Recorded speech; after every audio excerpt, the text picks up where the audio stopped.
especially when it comes to DHS funding. It's a winning conversation, and they are deciding not to win it. I don't know why. It's nutty, if you ask me. Tony Katz. The show is Tony Katz today. Let's do some work, producer Landon. Bring it up.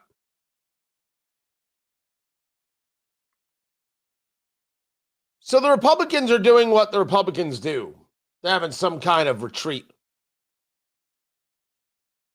They're down there in Florida. President Trump was talking to him yesterday, and they're laying out the game plan. And Speaker Mike Johnson's using football metaphors. We got a big playbook. We're deciding what plays to run.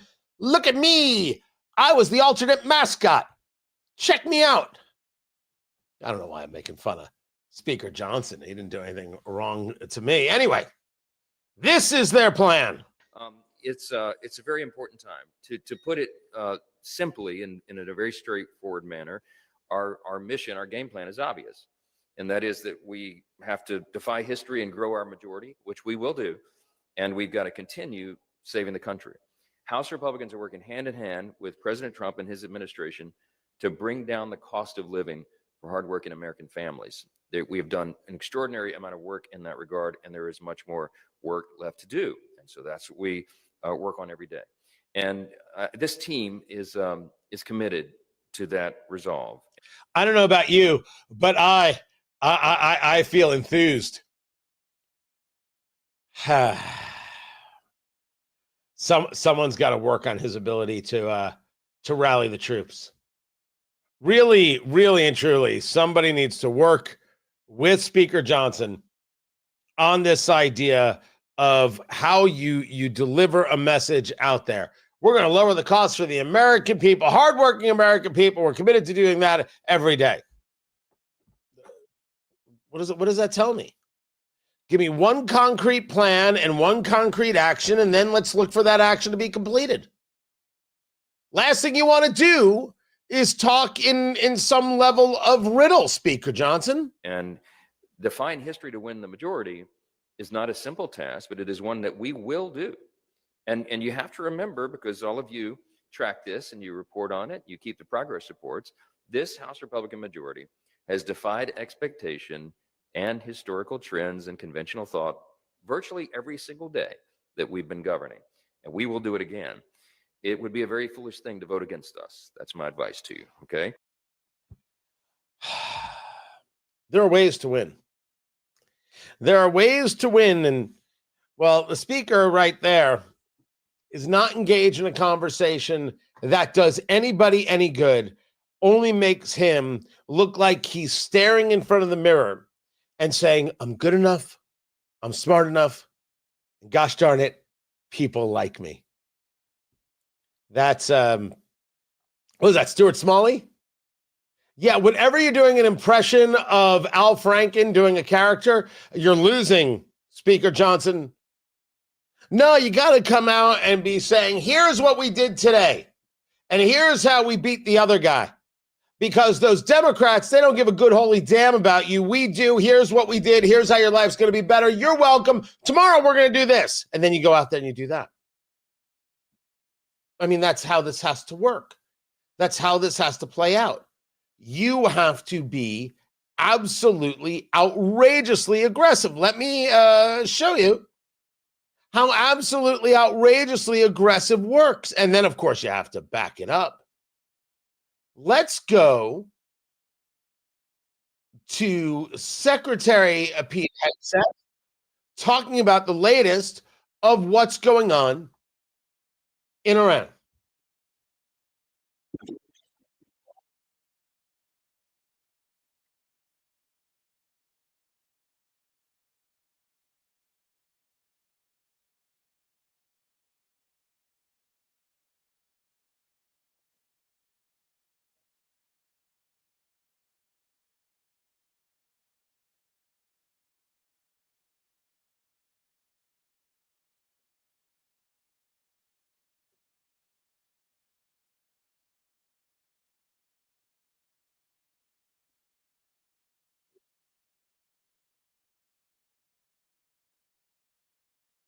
Well, I like that.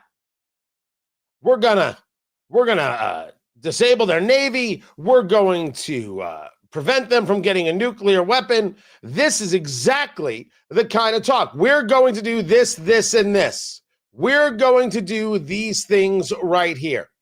And what else are you going to do, Pete Hegseth? It's a laser-focused, maximum authority mission delivered with overwhelming and unrelenting precision. No hesitation, no half measures. As President Trump declared yesterday, we're crushing the enemy in an overwhelming display of technical skill and military force. We will not relent until the enemy is totally and decisively defeated. But we do so on our timeline. And yes, we do so on our timeline. Exactly. The reason that the left is so outraged with Pete Hegseth, as we have discussed before, is that they are really uncomfortable with the idea of winning. They are outrageously uncomfortable with the very concepts of strength. They are opposed with ferocity to the idea of masculinity. Now, are we saying that a guy who uses that much pomade is the most masculine cat? I'm just saying, Secretary Hegseth, very nice guy. I enjoyed the multiple times I was on the couch with you there at Fox and Friends. Really and truly. I'm just saying a little bit less. That's all. That's all. You come across very pretty, sir. And you know what? I could use just a touch more haggard. I could really use a guy who maybe chews on a cigar, spits out the tobacco, and says, "I'm too old for this crap." Like every now and again, I wouldn't mind that. I don't know, maybe for the 20-something set, this is actually what you want to see. But in either situation, talking about winning, talking about destroying the enemy, we win, they lose, there is no compromise, right? It's full Ayn Rand here. The compromise between bread and poison is still death. We're not here to compromise with the Iranian regime. Those sons, you know what, have to die. The end. Then we'll go about helping build a government there. They'll have to rebuild the nation to the extent it has to be rebuilt, and onward and upward. The left can't handle this at all. They can't. They don't know what to do with this idea. They have been so conditioned and have taught themselves so much that masculinity is bad, that this kind of talk is bad, that the idea of strength is bad, that they look to Tim Walz and they say, now that's masculine. Holy hell. You know, that Doug Emhoff, that's the kind of guy people want to be. No, it's not. You know what people want to be? Winners. And you know what people are attracted to? Winners. Which is why we got to go win the thing.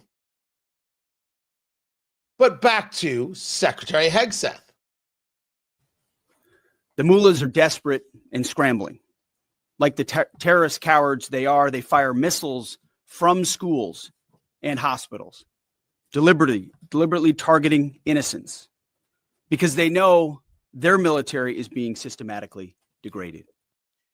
It's a very important line here, and I think it missed a lot of people's attention when he had the press conference earlier today with the chairman of the Joint Chiefs, General Dan Kane. They launched missiles from schools. Now, we know that there's this story about a school that was hit and these girls that were killed. 160 girls were killed. This is what the Iranians say. At first, immediately they said, look what the Israelis did. And the Israelis were like, are you stupid? You have no proof of this. This is crazy talk. Then that led to the conversation of, well, it was an Iranian missile. It was an Iranian missile that misfired and hit the school, which one could absolutely believe, what with the Iranian military being in all sorts of disarray. Then it was, whoa. There's some indications that the United States might have hit the school. Now, there's investigations, but you don't really get to the full of the investigation until you get on the ground. We don't have anybody on the ground, so we don't know. Right now, we don't know. Now, we don't know also if there was shooting going on from the school and whether or not it was thought to be a military target and the Iranians used it as a school for this purpose. We don't know any part of it. We are in every bit of speculation. But as Americans, we want to know. We're asking about it and we're investigating it. President Trump at his press conference yesterday evening said as much, that it's being investigated. The Iranians wouldn't investigate. They wouldn't care. Hamas doesn't care. They launch from schools. They launch from hospitals. They're terrorist animals. They don't put themselves in front of children to protect them. They put themselves behind children to protect themselves. They are terrorist, filthy, disgusting, low-life animals. Say it. It's okay. They are what they are. If you use children as shields, you're a disgusting, low-life, filthy animal. You're not human. You're not a man. That much is for sure. But when it comes to this thing about the school, people like Bakari Sellers, they're on CNN, not only calling out the leadership of Pete Hegseth, which is nutty, and I don't know if he's mispronouncing Hegseth's name wrong purposefully or not. So you're not hearing things when you hear this. But Scott Jennings is looking at him like he's crazy and then asks the question proper. And he, I think, had a Bronze Star for but my point that I want to get back to is that there is a level of competence that the American public is thirsting for that they are not getting from Pete Hegseth. And we're seeing that. When he is up there, and transparency, that's all we want. We're talking about 160 children that were killed. All we want is an honest answer that comes from you and the President of the United States. This isn't politics. This isn't Lindsey Graham versus Cory Booker. This is just tell us what we're doing, because we have 7 soldiers, as Abby corrected me last segment. We have 7 soldiers who've died. We have 160 children who've died. We understand that this is the fog of war. However, we want a level of competence from Pete Hegseth that we're not getting. I do think that we are What is going to incompetent know about this military operation, in your opinion, in your expert opinion? I don't. First of all, I never served. Then let me start by saying this that. is incompetent. No, I want to know no, what's incompetent. No. I think Pete Hegseth is incompetent. Why? I think what's happening? Because he has an inability to tell the truth. What did he say? What did he say that was false? Because we know what happened. No, we don't. No, we don't. You want to believe you know what happened. Everybody wants to believe they know what happened. I want to believe I know what happened. We don't know yet what happened. I'm okay with waiting. And by the way, if we got it wrong, we should say so and find out why we got it wrong and deal with the consequences of that, because that is absolutely not how we want to go about a war. But I absolutely want to take out the Iranian regime so Americans are safe in the long run. One thing does not stop me from another thing. And the idea that Pete Hegseth is incompetent, what are you even beginning to talk about? Multiple military operations where there were no leaks and there has been outrageous success. My God. This is to you incompetent, and this is to the rational American. Thank goodness there are adults back in the room. Yes, 7 Americans are dead. Yes, absolutely true. And I only hope the number doesn't go up, but it might. And the people who are saying you can't be in favor of this war because you're not sending your own kids into war, you're always sending somebody else's kid into war. That argument is amongst the most daft and ignorant and pathetic arguments that are out there. Not engaging for lighter transient causes, not engaging without a plan, not engaging without overwhelming force. Those are all smart things. Not engaging because you're sending somebody else's kid to fight. You're always sending somebody else's kid to fight. And the people who say that need to stop and they need to grow up. I say this as a guy who didn't serve, but it doesn't make me any less right. I have every right to make this statement, every right to make this claim, and I would tell anybody who wore or wears the uniform that I could still make it. I've created the parameters. What Bakari Sellers opposes, what the political left opposes, what the cultural left opposes, is the idea of strength to begin with. And part of what we're seeing here is a tremendous amount of strength. But it only matters if we finish the job, take out the regime for good, and end any ability for these people to financially support terrorists. And that is a lesson, the concept of strength, that Speaker Mike Johnson needs to take on. Stop being polite and kind. The Democratic Party won't fund the Department of Homeland Security. They don't believe that ICE agents should be able to do their job and remove illegal immigrants. They do not care that Americans get killed. They don't care about how you are delayed or possibly endangered because of what's happening at airports. And you're sitting there being really quiet, really cute, be quaint. Oh my gosh, look how nice I am. Stop being nice, Speaker Johnson. These people are dangerous. Say so. Say so. Winning is a good look. I'm Tony Katz. This is Tony Katz Today. Let's go through some of these really quick from this guy. First of all, Andrew, welcome to the show. I believe you're wrong. You're right. At my age, I would not pass the physicals required to join the Army. And now you see, now you lost the argument. There it is.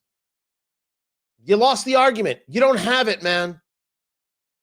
Now I got to let you go. It's not my fault that you are unwilling to recognize when a fight has to take place. You are willing to get slowly attacked and slowly hurt and slowly harmed, little bits by little bits until you're destroyed. You're not willing to stand up. It's always somebody else's kid. Always. In every way. Bibi has not paid me $7,000. I have never been paid by the Israelis, but your mom did get paid by the guy standing on the corner. You got to hear producer land into my ear.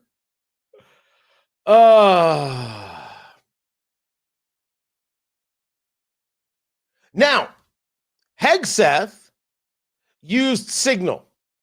Remember the Signal chats? You're absolutely right. He did. And it was in a system that was authorized by the Biden administration, and he used it. He shouldn't have. He shouldn't have. Stay out of people's countries. I agree with you. I agree with you. And the Iranians should stay out of supporting terrorists. Just that easy. Just that simple. Oh, did I get through all the crazy? Yeah, I did. Good. Not angry. I want the political class to fight proper. Why are they being sweet? Why are they being kind? Why are they being nice? Don't be. My gosh. I don't think that there's a value to that. Look at how the Democrats act. Why is Speaker Johnson being so polite? Stop being so polite. This idea that somehow that's the way to do it, that's not the way to do it. It's weak, and don't do that. Change the tone.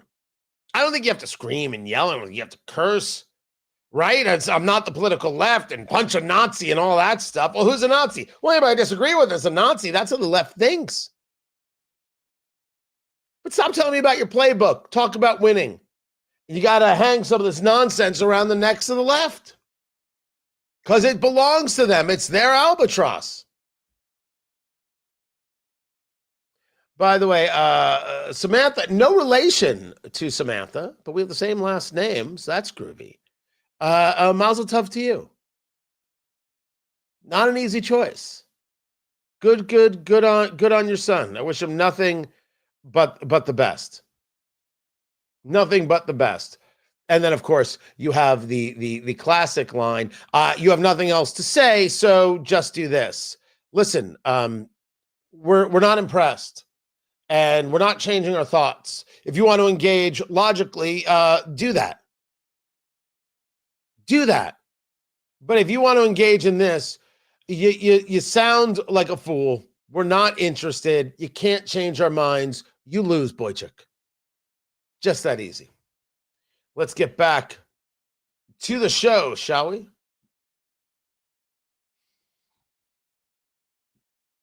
Oh, I do have to do that Cory Booker story.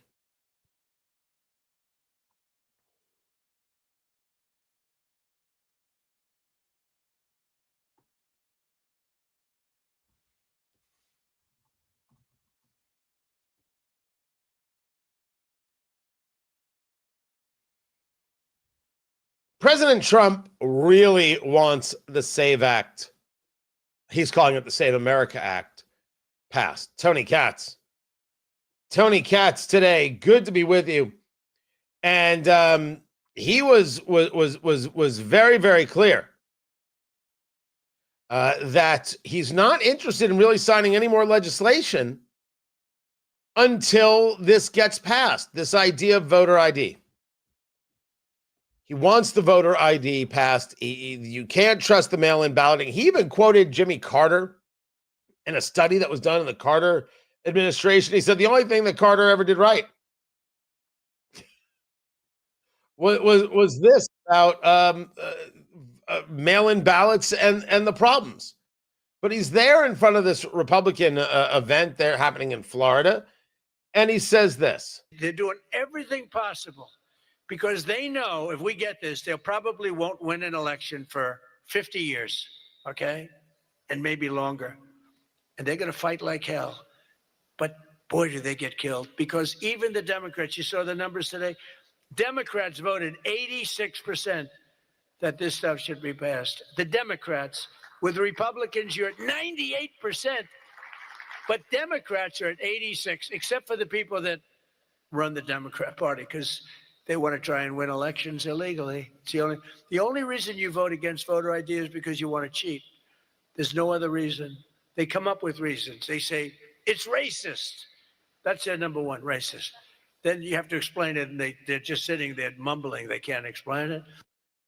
That is correct. Indianapolis Congressman and Andre Carson is like, we can't vote for the SAVE Act because it will mean that people of color and women won't be able to vote. It's just so ignorant as to be believed. But this leads to the conversation of how do you get this passed? And the only way you get this passed is the removal of the filibuster. And I was on Newsmax earlier today and having this conversation, and I'm still opposed to removing the filibuster. And I'm opposed because if you're going to do it, first of all, you're setting the precedent. When the Democrats win the House, which they certainly have the odds in their favor, I believe there's a path for Republicans. They just have to take it. And yes, if oil prices stay this high through the summer, yes, it'll be near impossible through the summer. Right now, you're fine. But you have to say, okay, if we're going to get rid of the filibuster, well, we're going to start with the Save America Act, as President Trump's calling it. And then we're going to move on to this, and then we're going to move on to this, then we're going to move on to this. And then what is the whip count? And how many votes do we have here? And what are the votes in the House? And how many votes do we have to have there? And what do we need to do in order to make sure the legislation, when the moment comes, can actually be passed? Otherwise, what's the point of it all? And I don't believe Republicans have the logistical capability to do it. Democrats do. I don't think Republicans do. This would shock me. And that's why I don't favor the removal of the filibuster. But this legislation, call the vote. This is Tony Katz today. And one of the reasons I favor calling the vote is because I want to put Democrats on the record. I want to put Democrats on the record of saying no to voter ID. That's what I want. Now, I am constantly conflicted about whether or not I should be talking about Zohran Mamdani.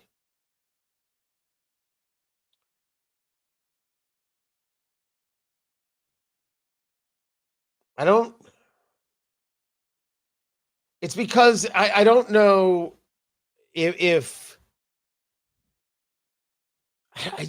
I don't know if people care.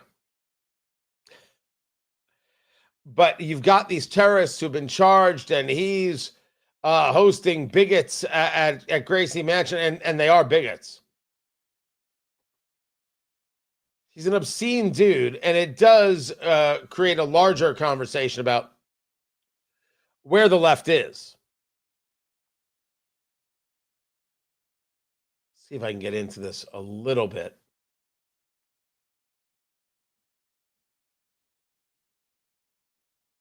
Oh, and then I've got Joy Behar. Yeah, I know.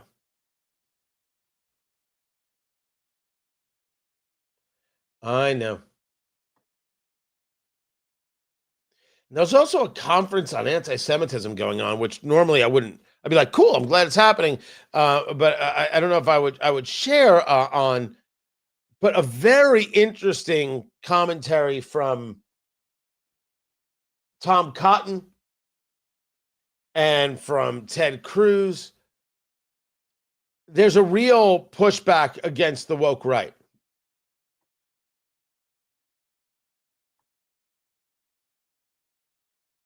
And so I'm happy to see it and want to be supportive of it. I've also got some John Kennedy, and John Kennedy always makes me laugh. So we're definitely going to share that. So let me see if I've got it all together. Tim Walz is holding a news conference. I'm going to pass on that. Going to pass right on that one right there. Okay, that's gone.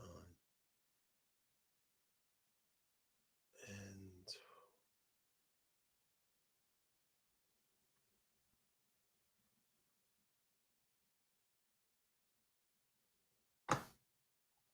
see.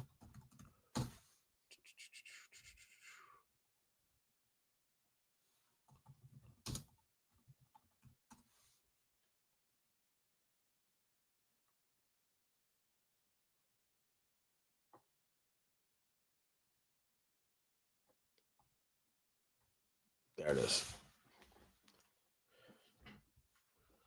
Oh, the questions being asked of Tim Walz in front of a congressional committee, sure. But hearing him talk on his own, now I'll pass. No thanks, I'm good. Let's get back to some radio, people.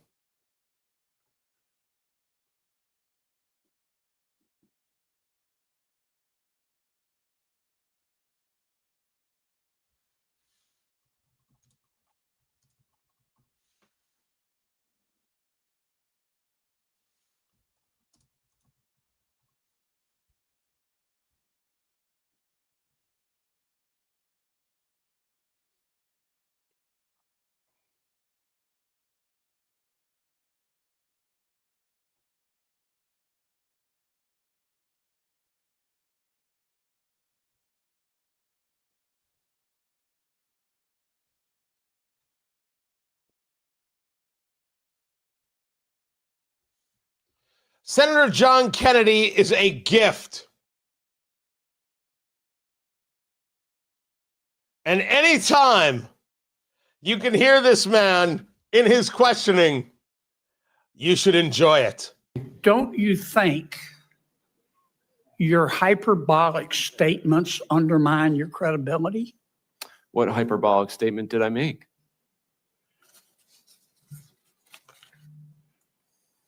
On February the 11th, 2026, you posted on Blue Sky,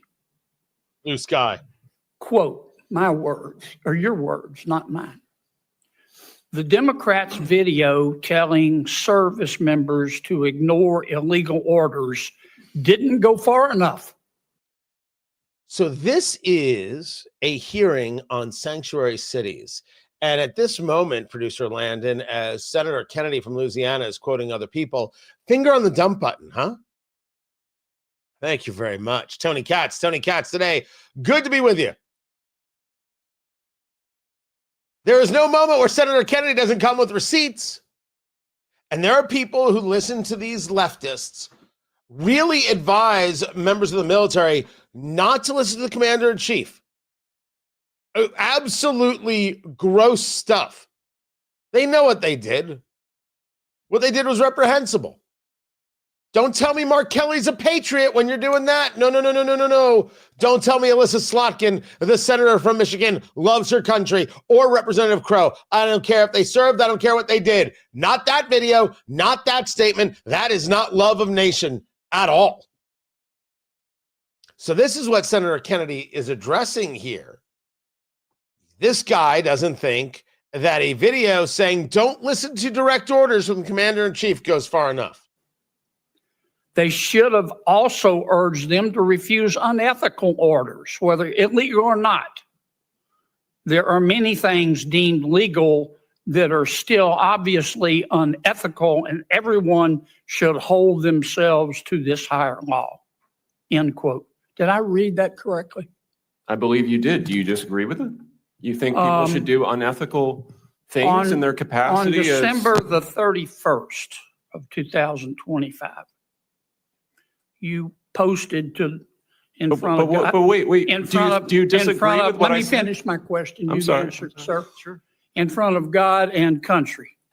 You said, quote, they, referring to Republicans, think they can troll their way into us accepting ethnic cleansing. End quote. Your words, not mine. Did I read that correctly?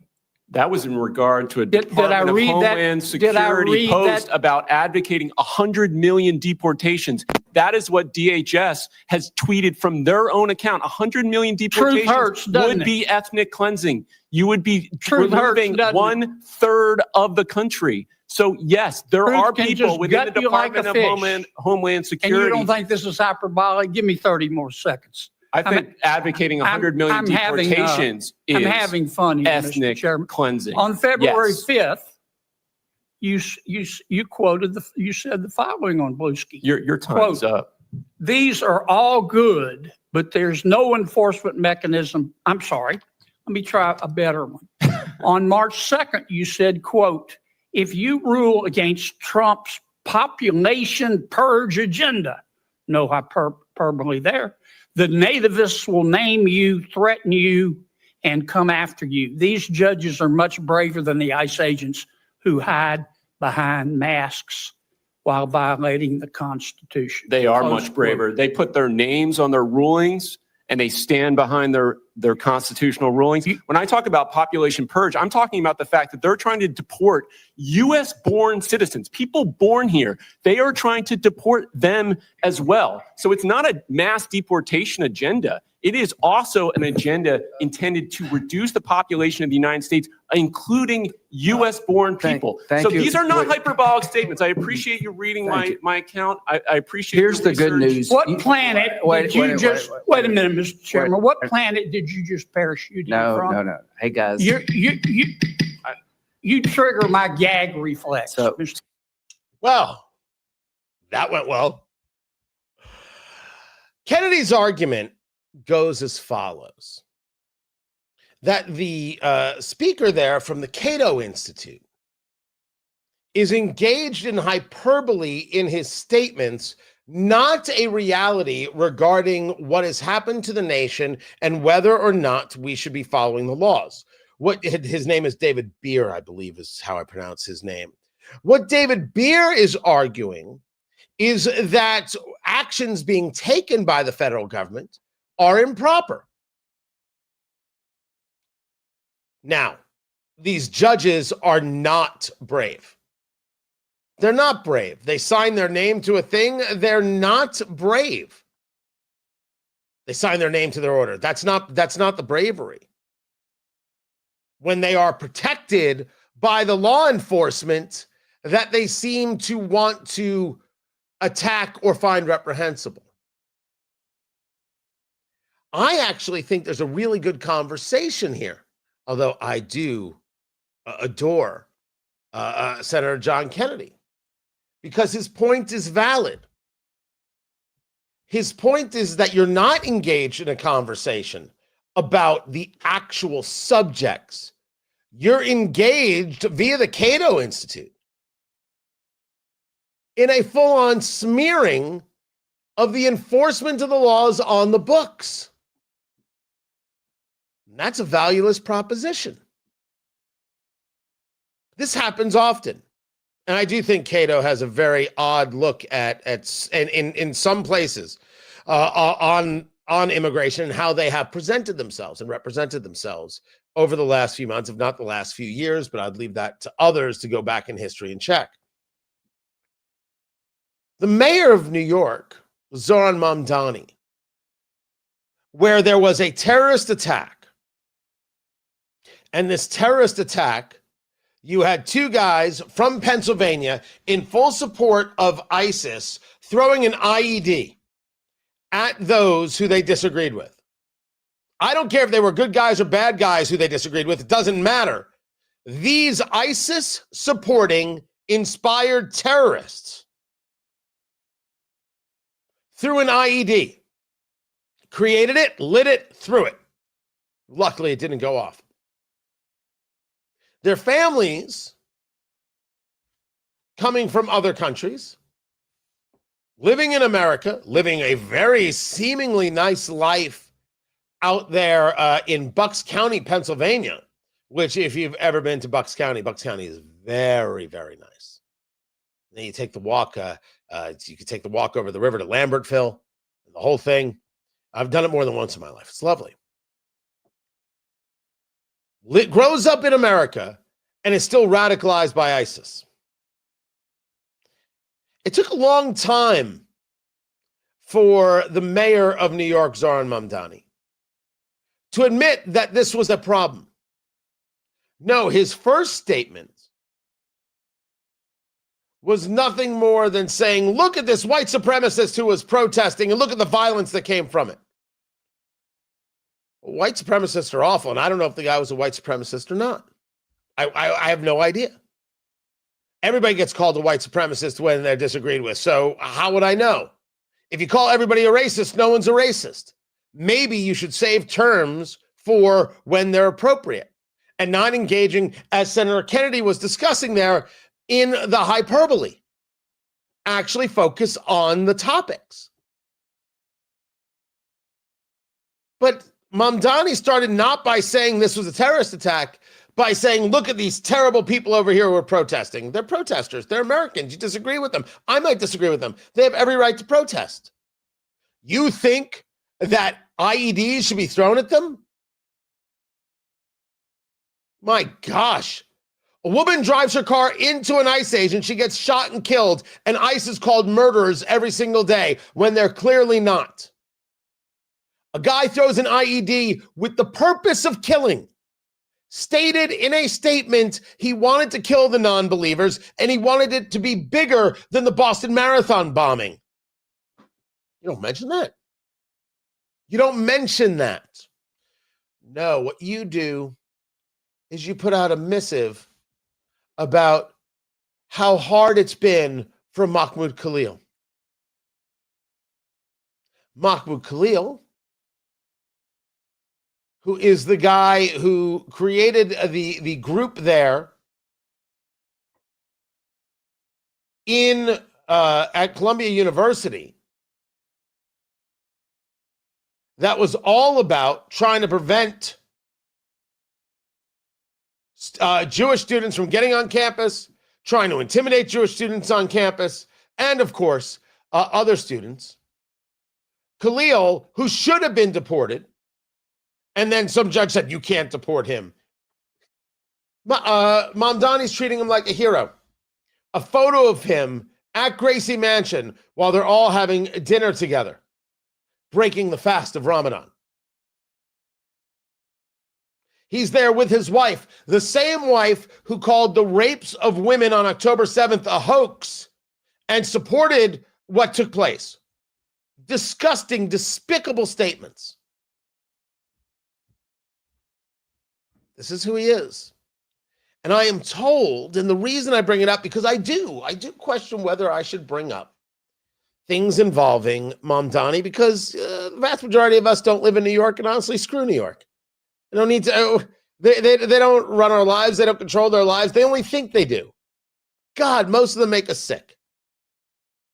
Why bring up what's happening in New York? And the answer to that question is that we were told that this guy is the future of the Democratic Party.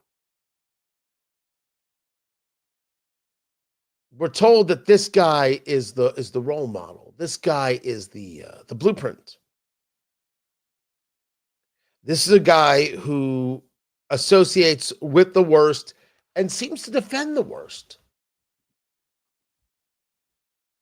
We have a problem with Islamists in the United States. We shouldn't pretend otherwise.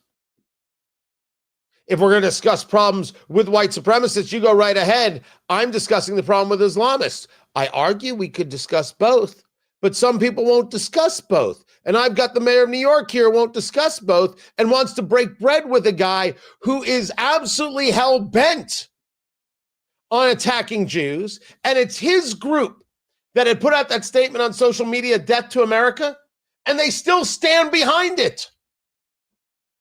And Mamdani, the mayor, says, "Hey, come, let's eat together." Some people are afraid of these subjects. Some people are afraid of noticing.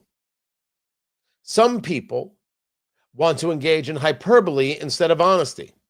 And some people, when they engage in honesty, the reaction is to try and shut them down, so it's called hyperbole.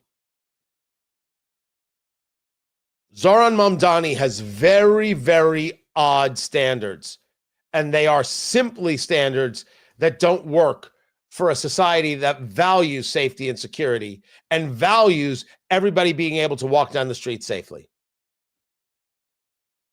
Those are the facts as presented. I'm Tony Katz, and this is Tony Katz Today.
Welcome back. Tony Katz Today. What do we have going? So now they've got the White House briefing set for 2 p.m.? What's that all about? They're going to mess up everything. Everything, I tell you. We'll see what we can do about sticking around for that. It's just if they don't start on time, it's going to be a thing. Going to be a real thing. Now it's coming out that Mamdani celebrated Ramadan last week with a guy who publicly called for Tel Aviv to be bombed. No, he's fine. He's totally normal. No, good on you, New York. You are so brave. So incredibly brave.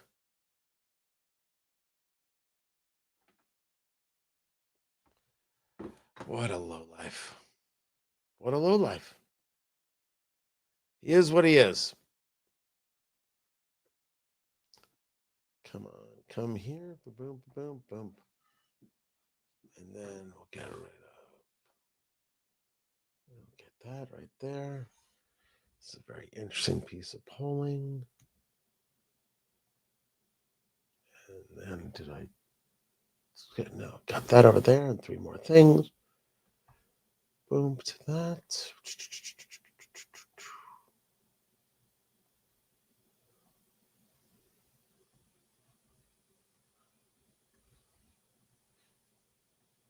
Just getting everything together, guys. Sorry. Don't mean to be not talkative.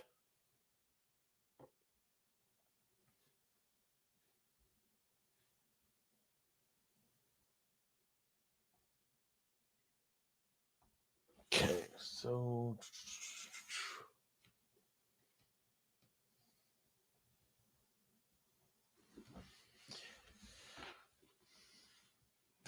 yeah, the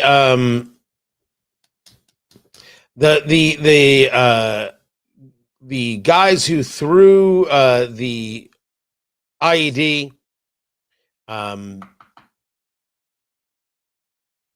not. I mean, they might be 18, but I'm not going to call them teenagers. They did what they did. Yes, it does look like it's $1 million home in Bucks County. Looks like a nice house.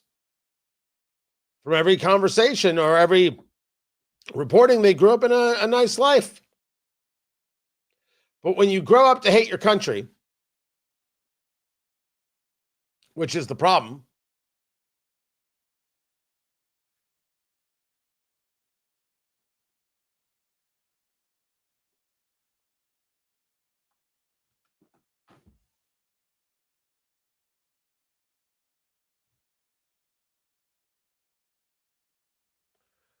so someone in the chat room, as we're live streaming on YouTube, noted that these terrorists who threw the IED in New York, it looks like they came from a nice home. Yes, Bucks County, Pennsylvania, is a very nice spot outside of Philadelphia. Tony Katz today, yet they grew up radicalized and wanting to kill Americans and supporting ISIS.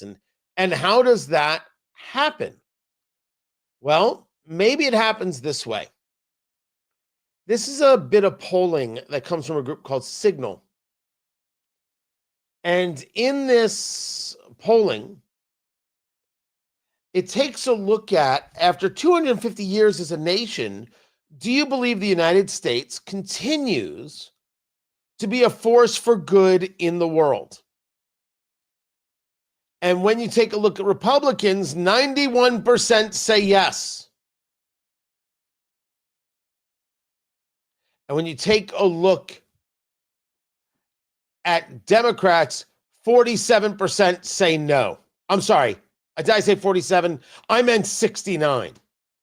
69% of Democrats say the United States is not a force for good. Well, if there was ever a reason not to send your kid to public schools or to the Ivy Leagues, there you go. You think that is based on, well, I've read the history and it turns out no. This is what happens if you read the history from Howard Zinn and not Gordon Wood. It makes you stupid. Now, if we're going to say it nicer than that, to the extent that we should say it nicer than that, this is what happens when you're indoctrinated by people who hate the country. When you have allowed progressivism, nay, communism, to be the dominant force in academia. This is what you get.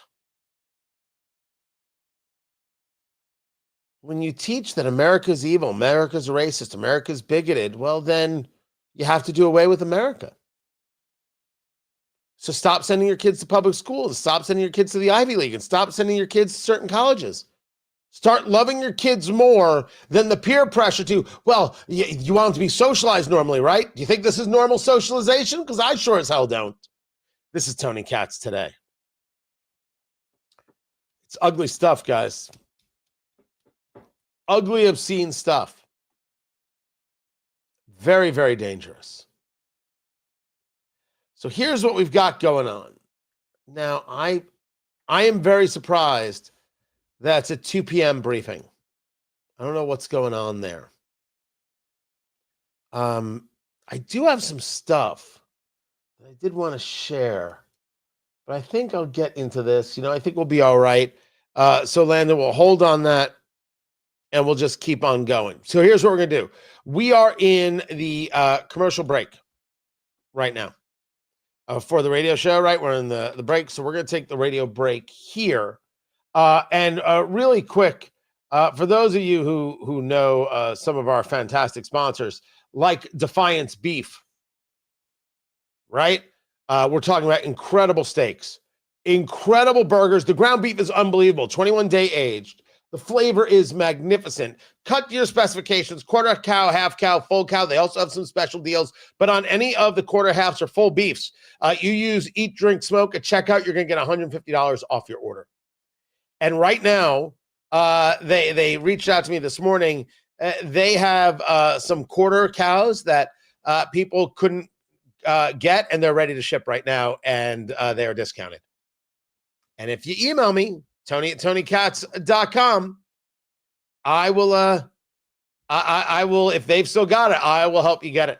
Tony@TonyKatz.com. So you get a deal on a deal for being here with the show. Just that easy to do. DefianceBeef.com. Use promo code Eat, Drink, Smoke to get $150 off your order. You can email me and see if we can get you that extra 15%, which is not a bad deal whatsoever. It's an incredibly good deal. We're in radio break, so we'll take the break right here. Smoke them if you got them. We'll be back in a little bit.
Welcome back, everybody. Tony Katz. The show is Tony Katz today. What is going on with my hair, right?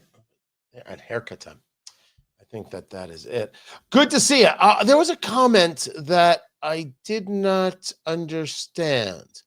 So this is the hive mind in action. The culprits were Muslims that threw bombs toward an anti-Islam protest near the most progressive elected house. They were radicalized by the left. All right, maybe I'm misunderstanding you. But yes. Well, what do you think they were radicalized by?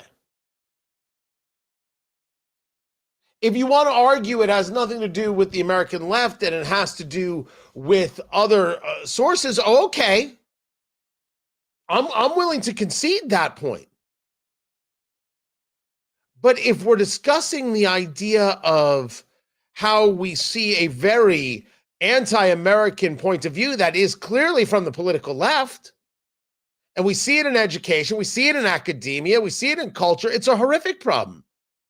So I would stand by my argument, but if you want to make the argument they were radicalized by something else that has been allowed to come into the nation, we might find agreement in that.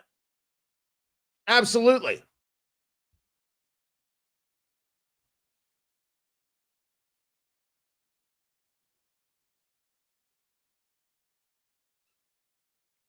We are taking the very, very wrong approach when it comes to dealing with the political left and the funding of the Department of Homeland Security. The approach being taken right now by the Republicans is, well, it's kind of nothing. It's like it doesn't even exist. It's crickets. You right now have a situation where you're having trouble keeping the country safe. You have a situation where airports, TSA, has to pause certain levels of operations.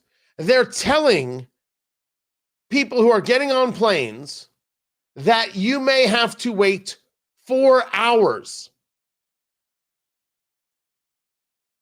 The total amount of delays, this was earlier today, over 4,500, 1,000 cancellations, over 100 at Reagan National, 92 at Chicago, at O'Hare, and at Hartsfield, which is Atlanta, 86. Chicago has over 480 delays. Now, that's not even how the day is going to end or the week is going to end. And the Department of Homeland Security not being funded is solely and exclusively because of the political left. The Democratic Party has said they are not going to fund the Department of Homeland Security because of ICE. Yet the newest thing is not just ICE in their existence. No. We're not going to fund the Department of Homeland Security until Republicans do what? Democrat Hakeem Jeffries? Completely and totally out of control group of people. It's the reason why we are in a DHS shutdown right now, because Republicans have refused to agree to the type of bold, transformative, meaningful, and dramatic reforms we are demanding in order for the Department of Homeland Security funding bill to move forward. And I won't go through all of the demands, much of which we've talked about repeatedly in the public, but one of those demands is keep ICE out of sensitive locations. And we've defined that as schools, houses of worship, hospitals, and polling sites. First things first, we don't need to keep ICE out of places of worship. We need to keep Don Lemon out of places of worship. If we could just agree on that, Representative Jeffries, that would be amazing. Polling places. Your issue is with ICE at polling places? Your issue is with immigrations and customs enforcement being around where people vote. And if they vote for you, they get to stay. That's one heck of an admission there, Speaker Jeffries. I mean, I'm sorry, wannabe Speaker Jeffries. I'm working very hard to make sure he is not Speaker Jeffries. Oh, can you imagine? Well, you may see it if Republicans don't push back on this stuff. This is the entirety of the argument. I have got 4-hour delays right now at airports across the country.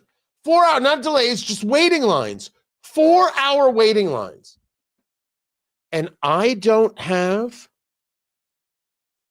a single Republican who is showing up to an airport with 500 bottles of water, 500 bottles of Gatorade, 500 Diet Cokes, and 500 sandwiches, saying, hey, I'm sorry these lines are so long. Democrats won't fund Homeland Security.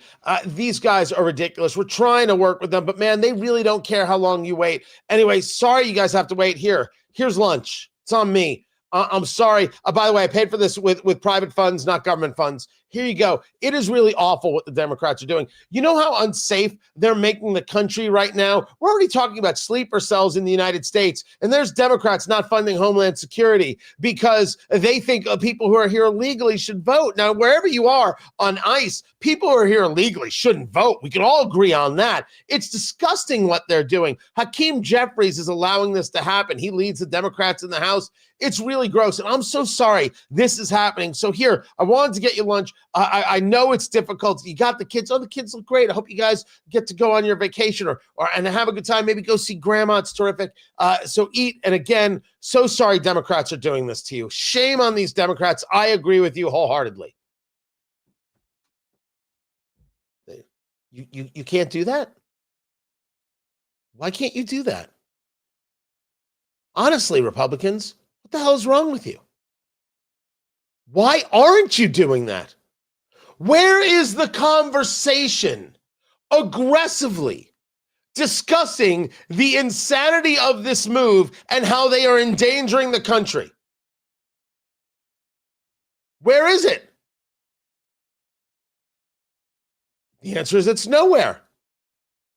The answer is it's nowhere. And this is the problem. Republicans can't win this way. Republicans think that being nice matters, and being nice doesn't matter because the Democrats will lie about everything, anything, anywhere, all the time, and that's not hyperbole. We have seen this repeatedly. I don't want you to lie. I don't want you to make up a thing. I want you to discuss what it is that's happening.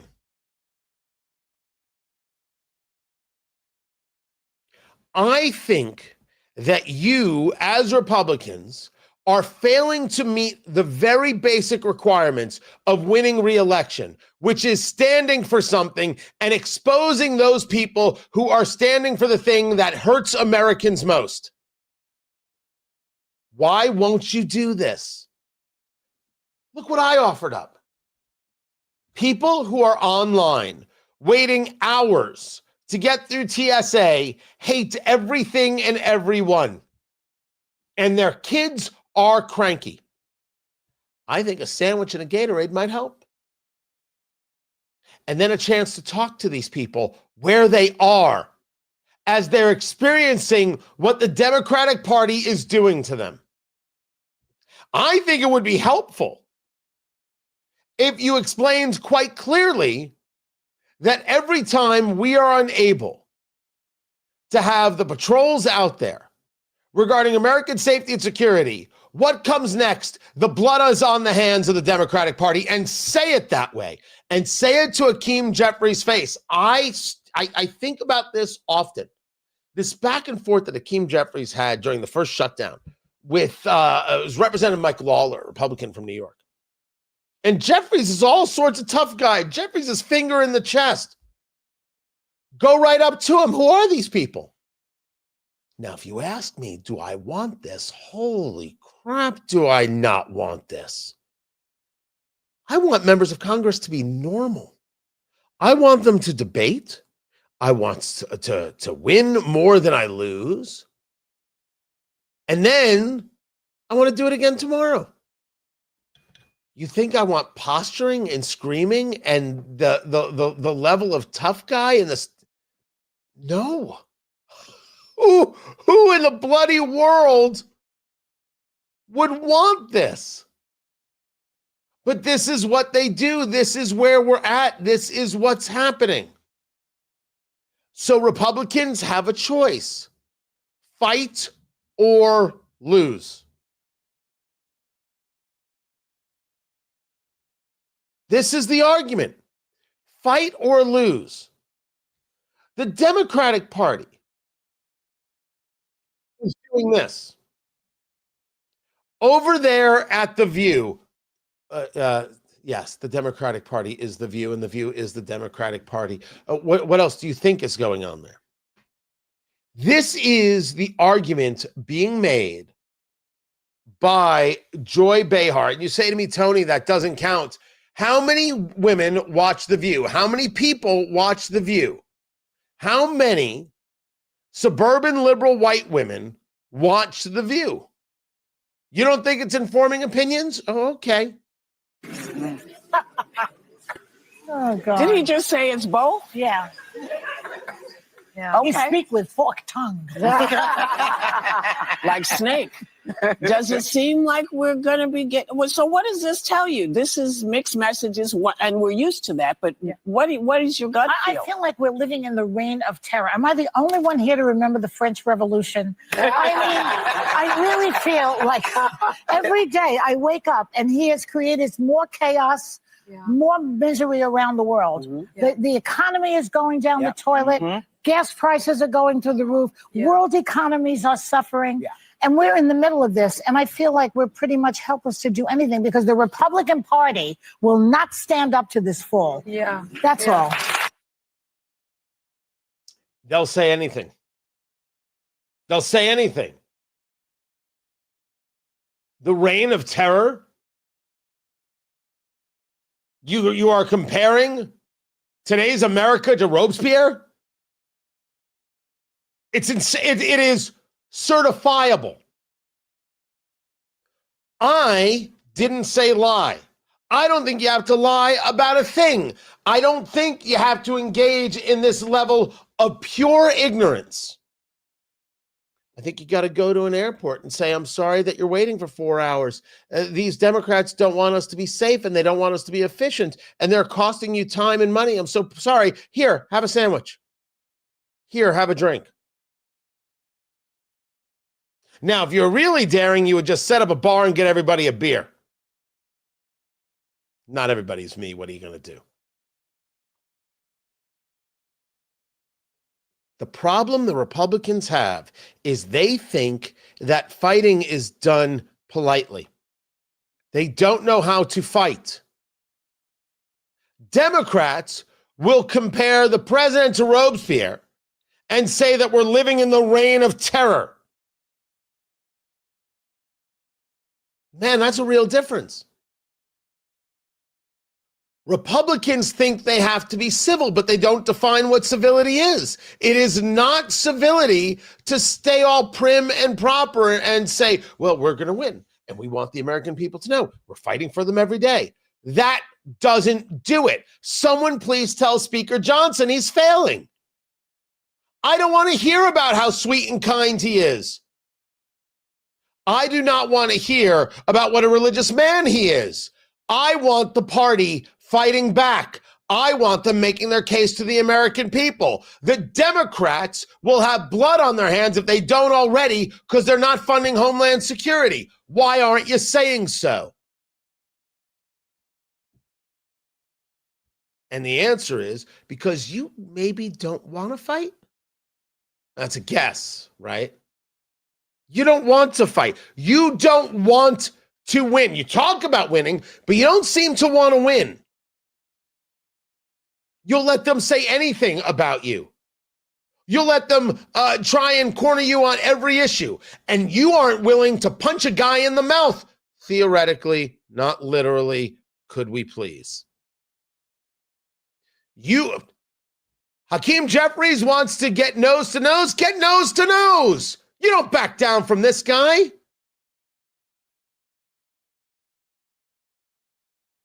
They want Americans to wait for hours at a time at airports, which are already a tense situation.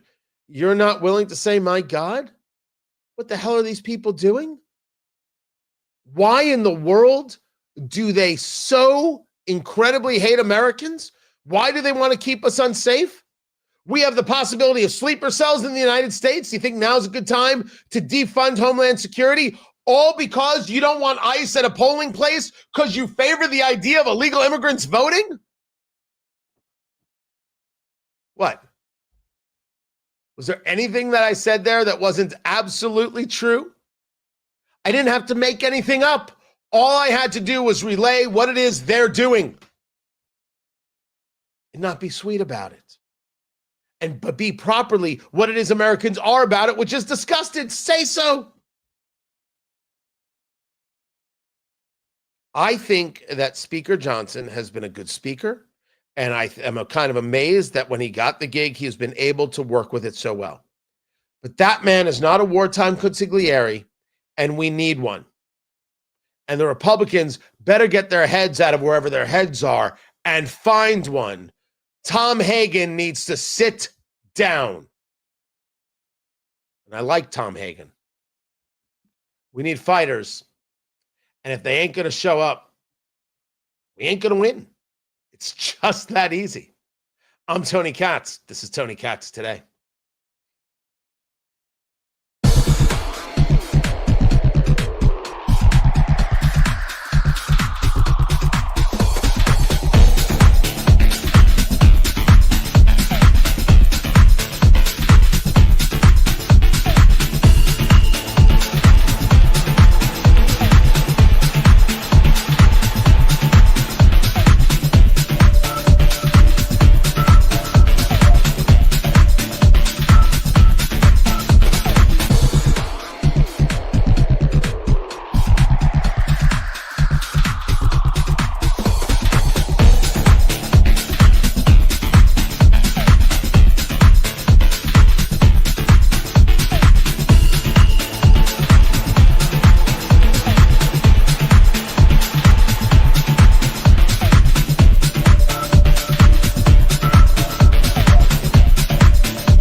Welcome back, everybody. Tony Katz. Tony Katz Today. Good to be with you. So, I've heard this sentiment before, that Democrats are foreshadowing with revolutionary talk. So the only answer to that is I don't believe that the majority of them are in the position of take up arms, using that as the expression. But it is clear that all of them are okay with the rhetoric. Now, some people want to pretend that the rhetoric doesn't lead to things. All this rhetoric of Trump a threat to democracy, Trump a threat to America, Trump a threat to women, Trump a threat, led to the assassination attempt. That's not even, as I consider it, it's not a debatable conversation. So there are plenty of people who are engaged in the rhetoric who do so mindlessly. But there are definitely way too many people who do so with mindfulness in hopes of some bad action.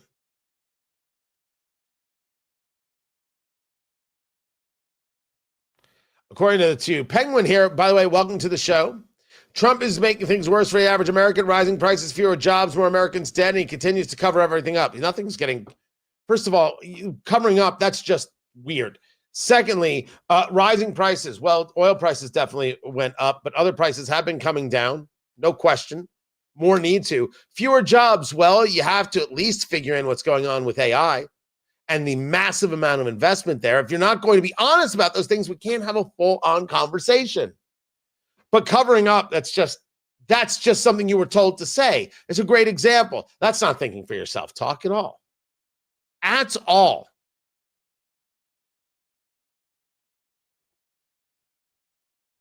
As they got out of the vehicle, they both had firearms and both shot at the building. Is that your understanding?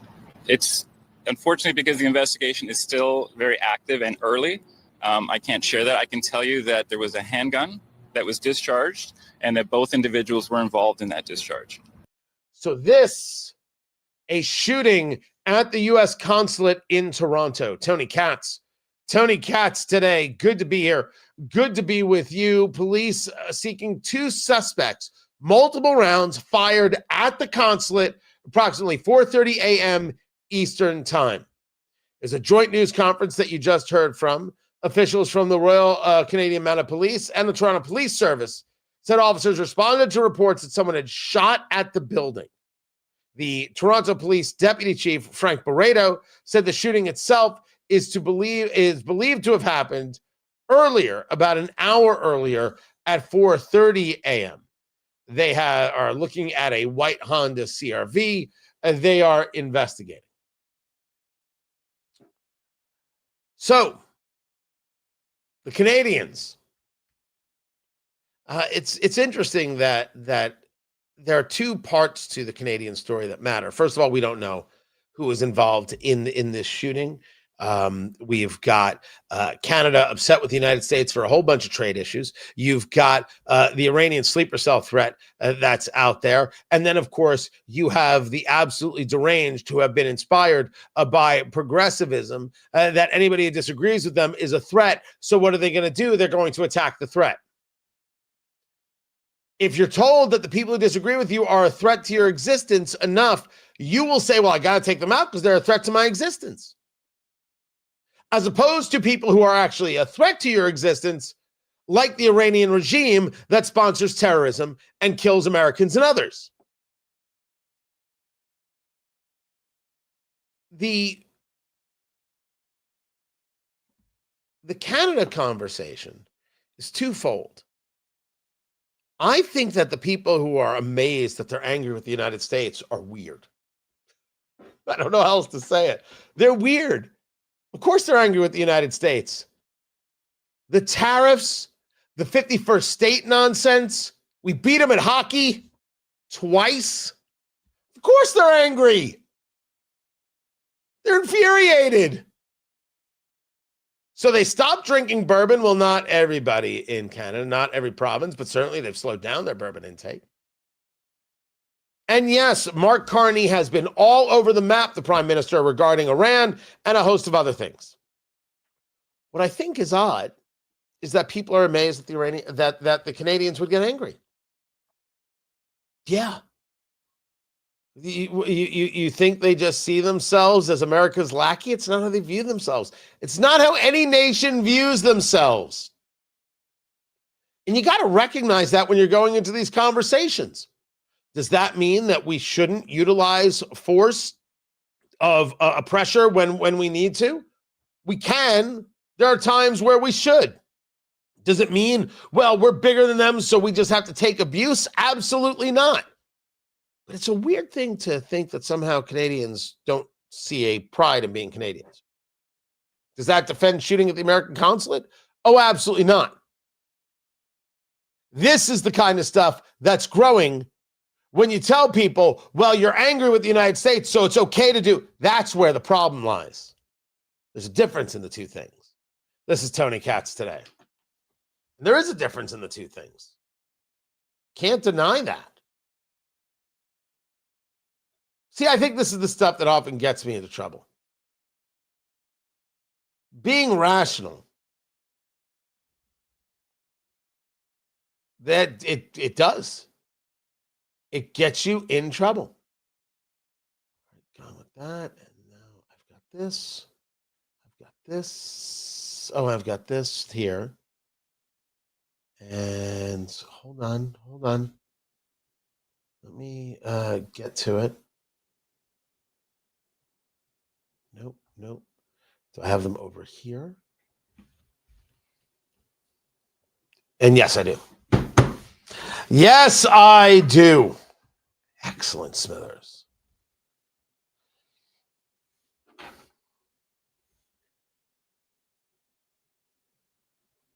Yeah. So first of all, just are you talking to me or are you talking to somebody else? I mean, you might be talking to somebody else. I don't know. Disagreement, I'm cool with. Questions, I'm cool with. All of that. Anger and stupidity. Well, I'm not good with stupidity, but anger and the sophomoric statements and those kind of things, I'm not. But if you weren't talking to me and just engaging with somebody else in the chat room, I think that's great. I think that's absolutely fantastic. But then you call me a neocon. Why? Wait, there it is. How am I a neocon? Go on, I'll wait. How am I a neocon? Because I would disagree with that wholeheartedly. I would say, however, that MAGA's become a little more neocon. And some people might find that upsetting. I think some people are realizing that maybe the neocons had a point.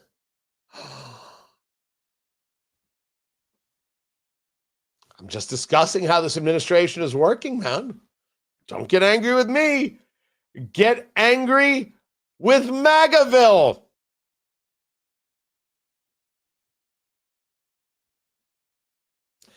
You're right. I'm listening to the same Rush arguments from 2004. Well, my only problem is that I don't have Rush money. That's it. Hold on. This guy wants to send me to Iran. After we destroy the regime, can't wait to go. The argument in terms of Iran should be, why should we continue to live in a way where we are abused by, threatened by this terrorist regime? Why should we think that we can have a stable Middle East that is better for our safety and security? This idea that this only exports more terrorism, not when they lose. The argument goes to the idea of, well, we just have to leave everybody. We're the ones bothering everybody. If we just left everybody alone, everything would be fine. Sleeper cells. Do you believe they're here? Do you think they just got here yesterday? You think they've been here for 10 years, 5 years, 15 years? My point is, this war has always been going on. Iran has always been at war with us since 1979. Why is this somehow me having the problem? I think the problem is you not recognizing reality, not being honest about it, not being clear about it. Got to get back to the show.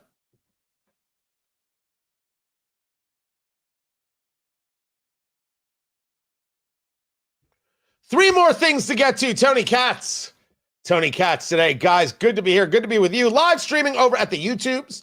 Just look for Tony Katz and subscribe. You can go to Facebook, Tony Katz Radio, but Facebook kind of stinks. Twitter X, Tony Katz. I'm even on LinkedIn, and I'm open to work. I don't know. Every time I see that on someone's LinkedIn profile, I feel a little sad inside. I do, but maybe it's the right thing to do, right? Oh, they're looking for a job. Maybe it is better. What I do know is that the people on LinkedIn who share their pronouns, I don't hire those people. Nope. No. If you share your pronouns, what you're telling me is that you're not interested in the work, you're interested in posturing, and I don't need those people. I don't want to work with those people.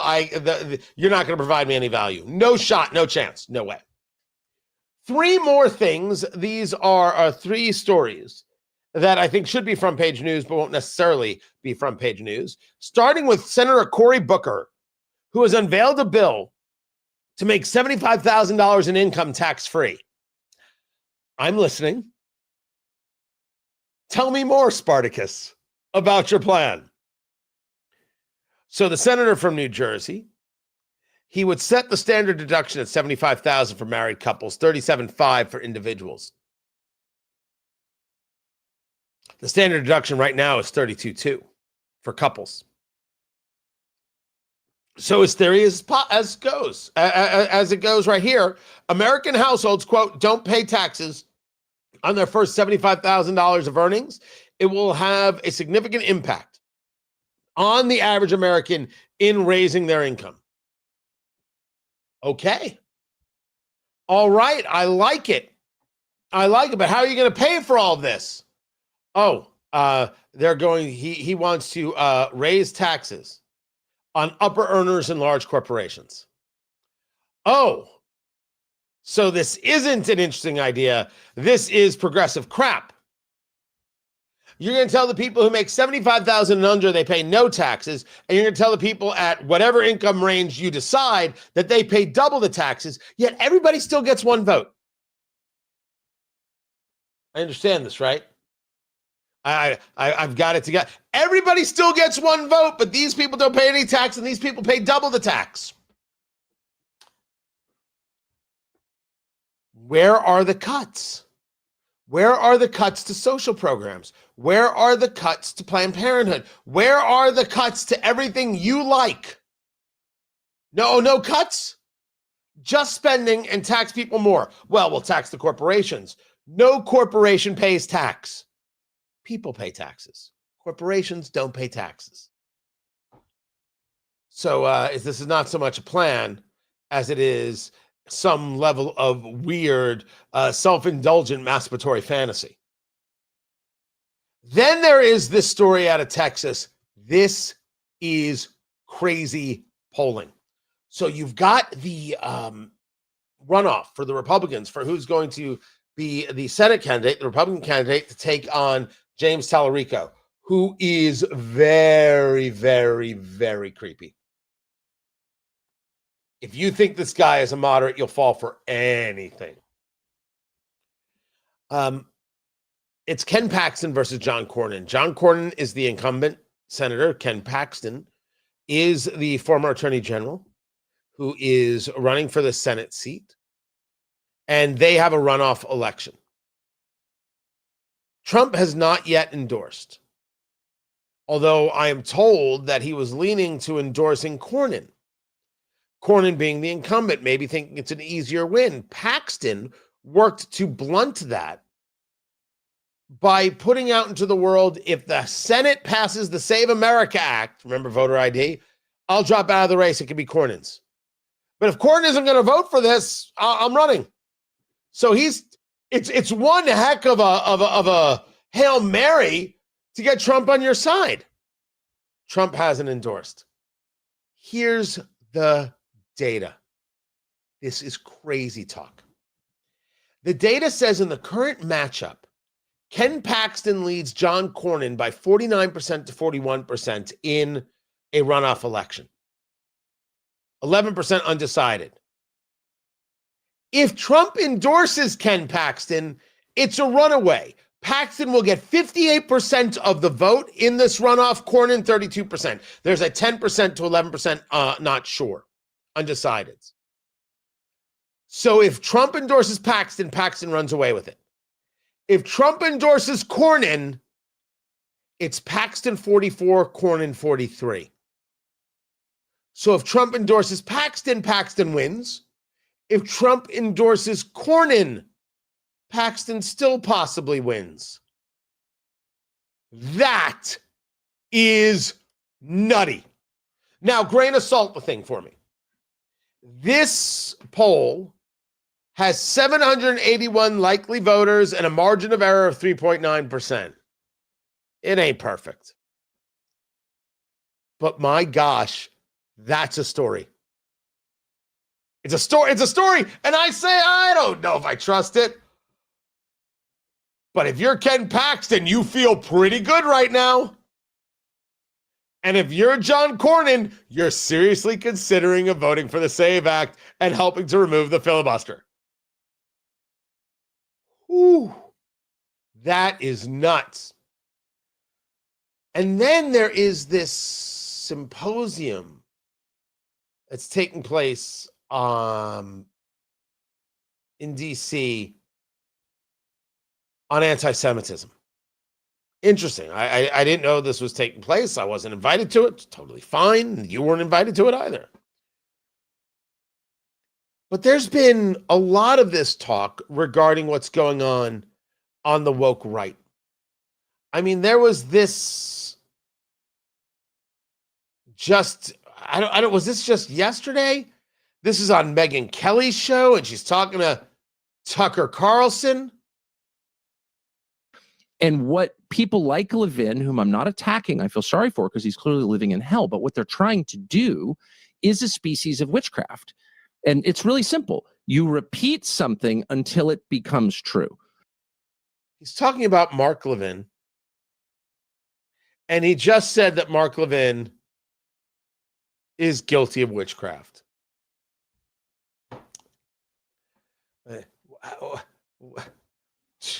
Cocaine's a hell of a drug. No, it's not it. He's not Hunter. Then I don't know what it is. I can't diagnose what's going through Tucker's mind. Someone's going to scream it's drugs. How would I know? Someone's going to scream he's getting paid off. How would I know? All I know is that this is nuttery. It's some kind of witchcraft. And Megyn Kelly's just sitting there. It's one thing to disagree. Disagree all you choose. And I never said you had to like Israel. Don't like Israel. What do I care? You live your life, boo-boo. It's witchcraft? That's a special kind of cuckoo. It's also outrageously dangerous. And this seems to be the conversation that Senator Tom Cotton is having at this symposium, because he is doing something I very much approve of, which is the calling out of these influencers, specifically on the political right, who, what do they actually influence except their own future careers? I know many of you are also concerned, though, about a seeming rise of anti-Semitism among influencers on the erstwhile right. Now, I use sarcastic air quotes for a reason. First off, these influencers are perceived to be on the right. And maybe they once were, maybe they once wrote for center-right magazines, maybe they once worked for center-right websites or media companies. But I do not agree that I share a political movement or a political party with anyone who traffics in anti-Semitism. And I don't either. And for that matter, doesn't just traffic in anti-Semitism, or at least adjacent to anti-Semitism, shares Liz Warren's economic policies, or Rashida Tlaib's foreign policy. Because if you notice, these so-called influencers, like anti-Semites usually do, often have a deep antipathy to free market capitalism. Whatever their views once were, They have since adopted, indeed, Liz Warren's economic policies. They also, as I said, share Rashida Tlaib's foreign policy, which could be summed up as Jeane Kirkpatrick once said, blame America first. They all. That is very, very direct. Extremely so. And I could not agree more, if only because I've said it here.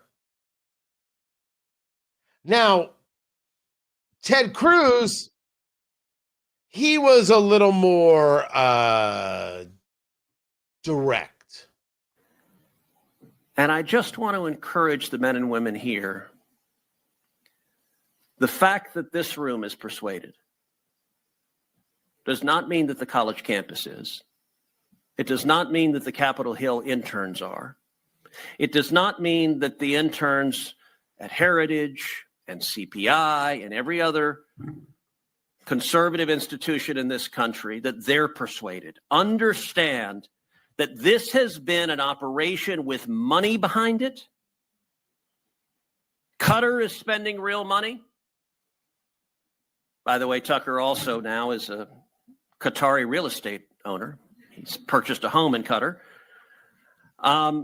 He's literally become a vocal proponent of Islamists. And by the way, to show you just how anti-Semitism leads to anti-Americanism, what is Tucker saying this week? He's saying Donald Trump has called for unconditional surrender in Iran. When you surrender unconditionally, what it means is that soldiers can rape your wives and your daughters. And so if Iran surrenders to America, American soldiers will rape the women in Iran. That is a grotesque lie. And by the way, American soldiers have not done that in any war we have fought. And yet Tucker is willing to impugn the entire American military. And then he also says the other way to do it is we can drop nuclear weapons on Iran. And he says, I believe we're getting ready to nuke Iran. That gives you the sense. By the way, right now, the Iranian TV is playing Tucker's show across Iran. The Muslim Brotherhood is tweeting out Tucker's show. They have decided he is the most effective spokesperson for their message, which is that America is the great Satan. And I will say one thing also that this room should do is follow the money. You're more than welcome to follow the money. Cruz calling Tucker the biggest demagogue in America. Well, I don't know how I would rank them. What I do know is that the discussion of the influencer class is a conversation that is far overdue. I'm Tony Katz. This is Tony Katz Today.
Welcome back.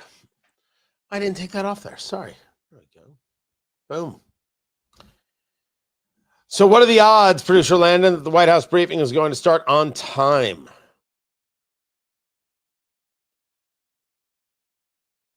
Slim to none.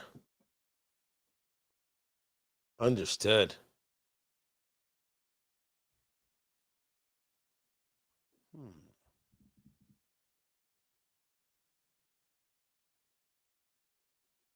Really?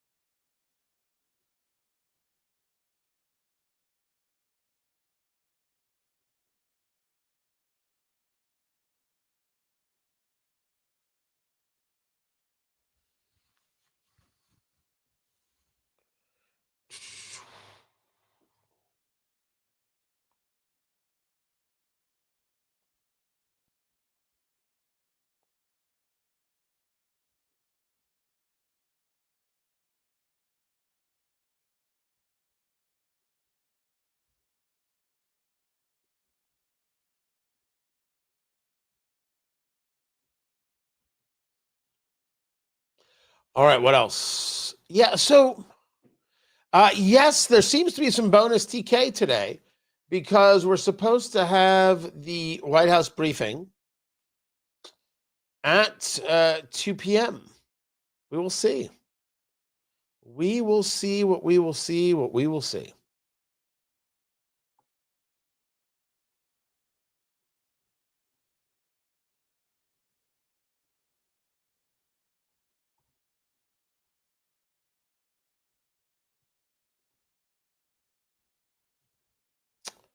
Let's see what else we've got right here. Come back in 1 minute.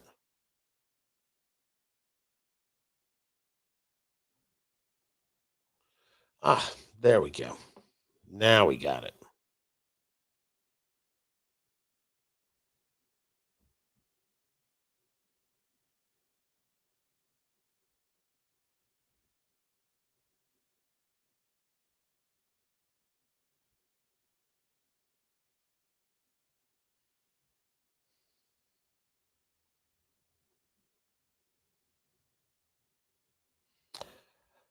All right. Coming back in 30 seconds.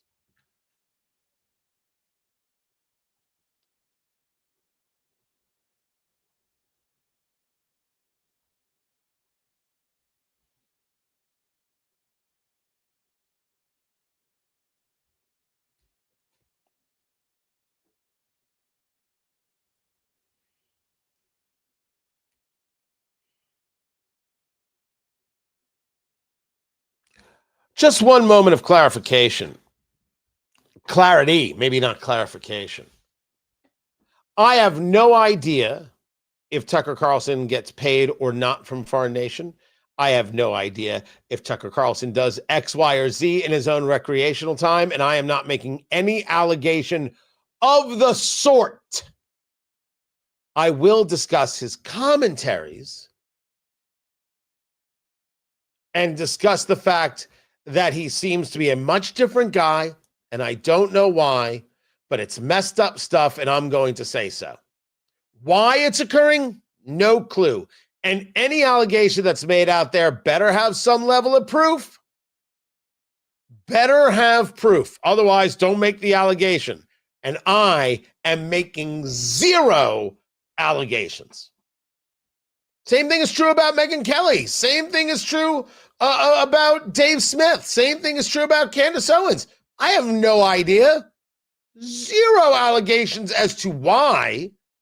I'm only going to discuss the what is. Although I will say about Candace Owens and the insanity that she has now engaged regarding Erica Kirk. I think it's very acceptable to ask, was she in love with Charlie Kirk? Was Candace Owens in love with Charlie Kirk and upset that he went in another direction? It's just so nutty. But everything else, dollars or substances or anything, there is zero allegation from me. I'm only interested in the insanity of their arguments and trying to do my best to tell the people who are watching that stuff, There's nothing here. This is not a value. At least listen to some other people. Don't buy into this as the 24/7 thing. Iran's not a threat. According to the IAEA, Iran had uranium for 10 warheads before the bombings took place. Oh, really? So they could enrich uranium to be weapons grade? Don't let the Obama bros know that in their Iran nuclear deal. I guess that didn't work. See? That's all I want. I just want people to hear honesty. This is Tony Katz today. So, just want to make sure. I didn't want anything to sound like I was making an allegation, because I'm not. Because that's a messed up thing to do. And like when people diagnose, when they do this about Trump, it was wrong when people did it about Biden. All I could say about Biden is I'm fully aware that something ain't right there. I am fully aware that something's not right with this guy. That's all I could do. I got eyes. I notice things. Something ain't right. Something ain't right.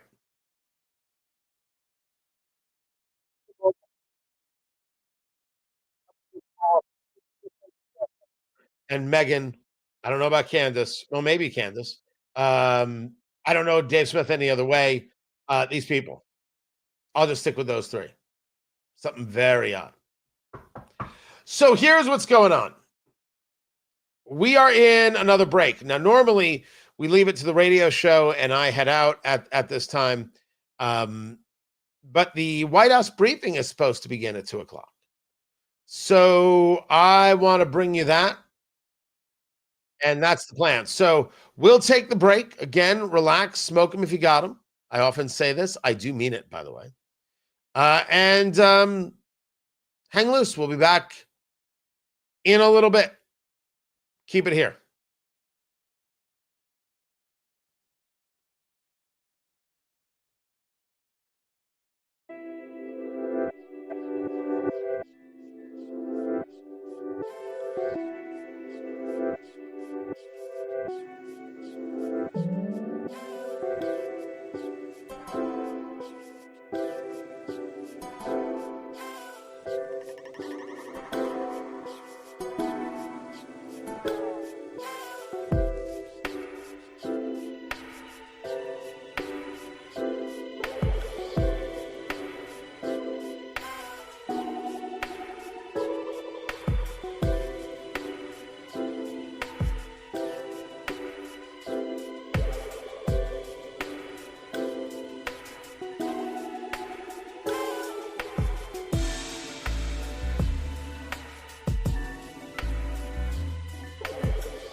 Welcome back, everybody. Tony Katz. Tony Katz today. Good to be with you. White House briefing is set to begin, so we're going to stick with it.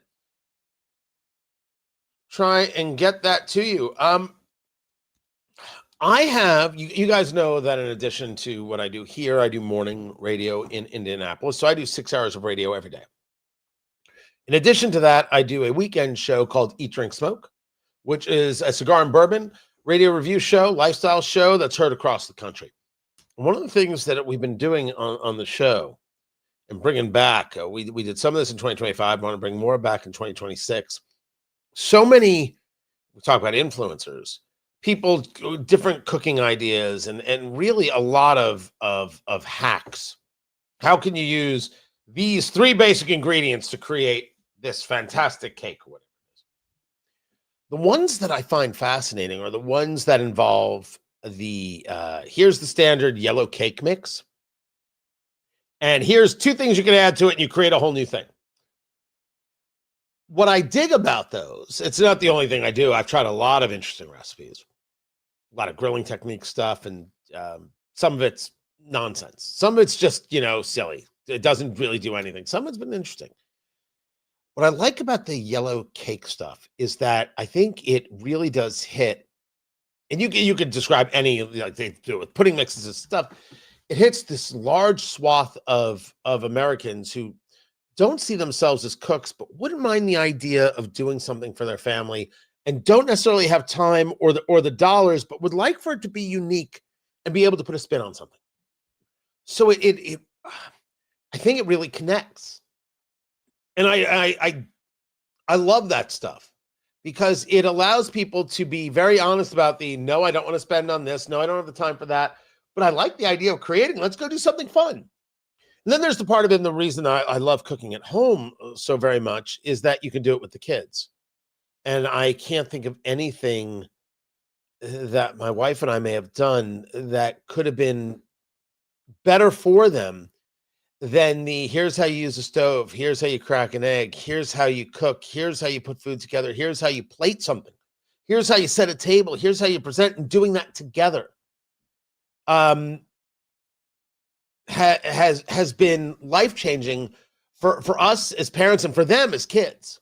Really, really special stuff. So I dig these hacks because it allows this coming together. And it's stuff. It's okay. Open up the cake mix, pour it in, and then here add these 2 things. You can do it with your kids. It's super easy.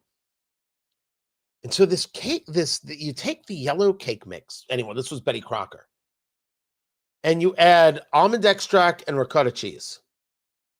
And it's supposed to create some kind of very moist, super spectacular cookie. I'm going to review this on Tony Katz.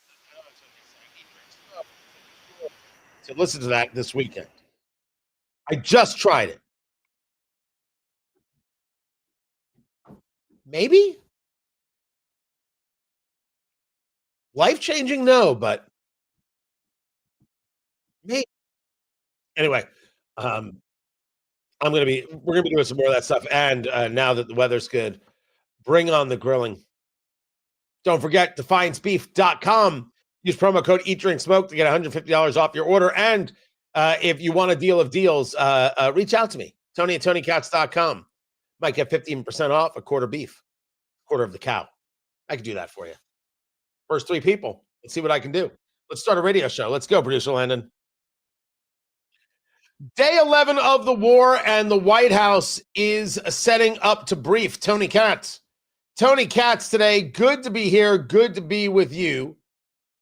833-468-8669. 833 got Tony. That's how you get to be a part of the program.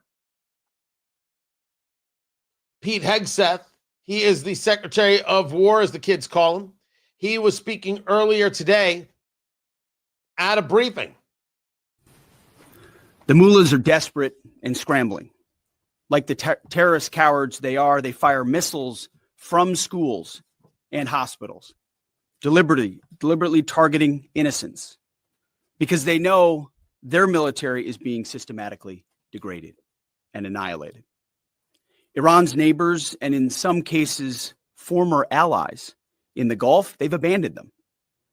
And their proxies, Hezbollah, the Houthis, and Hamas either broken, ineffective, or on the sidelines. Iran stands alone, and they are badly losing. Good. Because I don't care if they lose badly. I just want them to lose. Did I say hello? Tony Katz. The show is Tony Katz today. I want them to lose. We win, they lose. That is a fine strategy. I was making the argument earlier, and it is true, that the left cannot handle this idea. The left cannot handle the idea that it is very acceptable to have a strategy that starts and ends with, we win, you lose. That's that.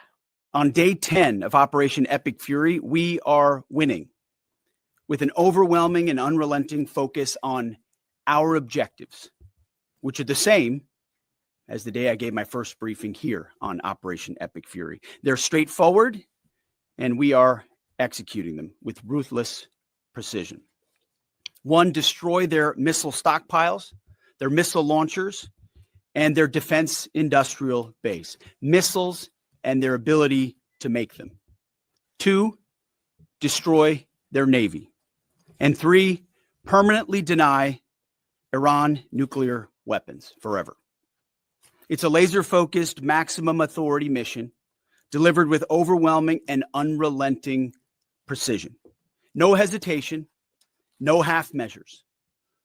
As President Trump declared yesterday, we're crushing the enemy in an overwhelming display of technical skill and military force.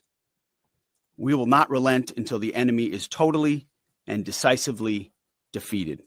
But we do so. We do so on our timeline and at our choosing. Correct. I agree with every single part of that. This seems to be anathema to the political left. That's their problem. If I am the White House, if I am the Department of War, Department of Defense, calm down, everybody. I tripled down on this. The concept of winning, what it is to win, to not be ashamed of strength or might. We win, they lose. That is an acceptable, valuable strategy. I think we should share it with our kids. I think you should share it with your sons and share it with your daughters and share it with your grandkids and share it with your nieces and nephews. We win, they lose. Sure, it'd be nice if everybody got along. It'd be nice, okay, with little disagreements, but fine. We could do that with family. We could do that with friends. We should be able to do that in America politically. But when it comes to terrorist agitators, sponsors of terrorism, we win, they lose. That's what it takes. That's the real world. You can't make nice with people who want to kill you. Can't be done. I think we should teach that lesson. It's a good one. It's a valuable one. It's an important one. I was, I'll probably get into this tomorrow. There was this moment on Capitol Hill. It was the Senate Budget Committee, I think it was. And it's Lindsey Graham. And they are talking in this budget committee about Homeland Security. Excuse me there. And in this conversation about Homeland Security, he brings up the illegal immigrant who killed Stephanie Minter. Stephanie Minter was stabbed to death at a bus stop in Virginia. And she was stabbed to death at a bus stop in Virginia because Virginia, like many other states, does not respond to ICE detainer requests, and they allow people to go free. So you've got these people who shouldn't be on the streets,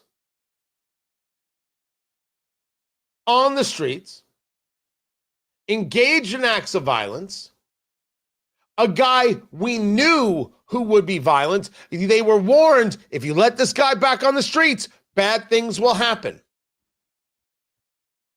And Lindsey Graham is making a very, very acceptable and valuable argument, which is, why are you people like this?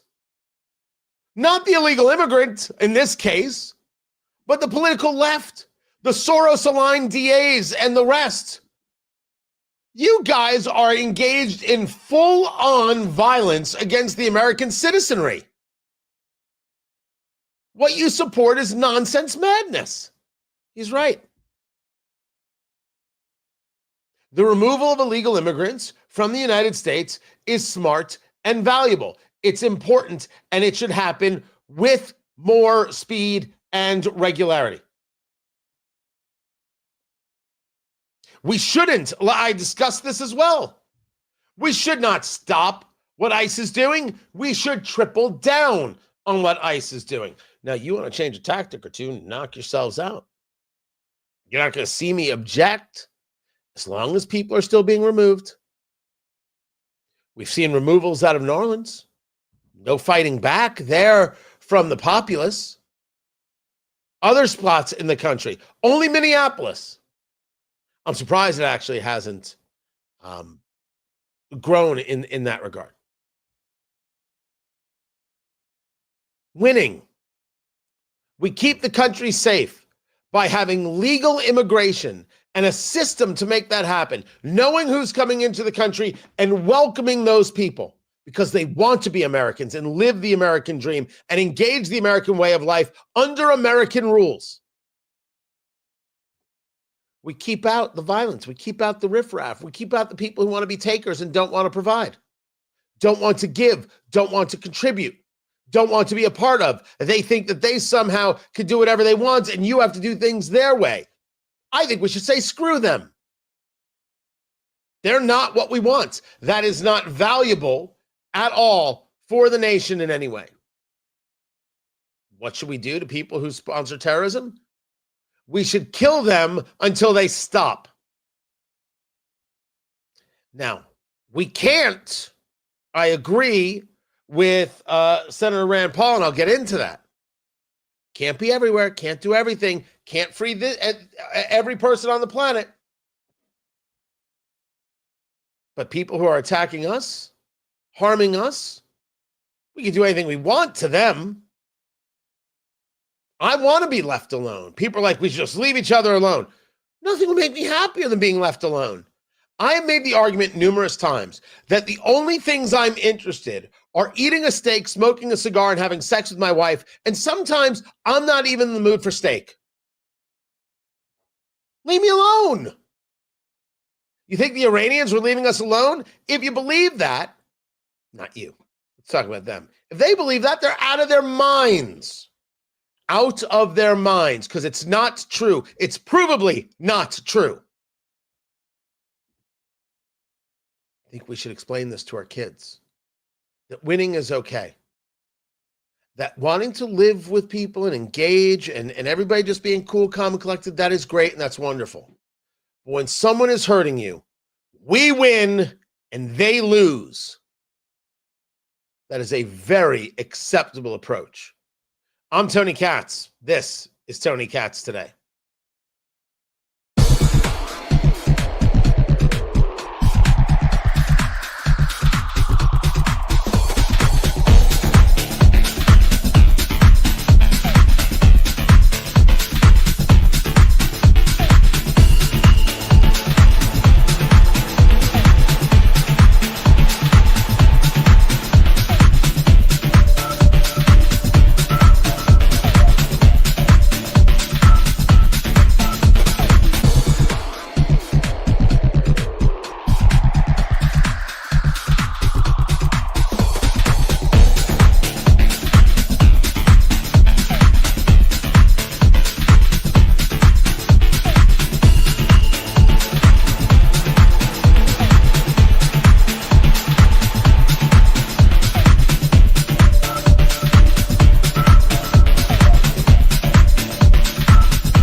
Welcome back, everybody. Tony Katz. Tony Katz today. So Caroline Levitt's about to walk out. I may just pause it and take it straight. That's my plan. That's my plan, so I can bring the radio audience in and do that. Hold on. Thelma. Hi, Thelma. All right. So first of all, Thelma has been a thorn in my side for a great number of years.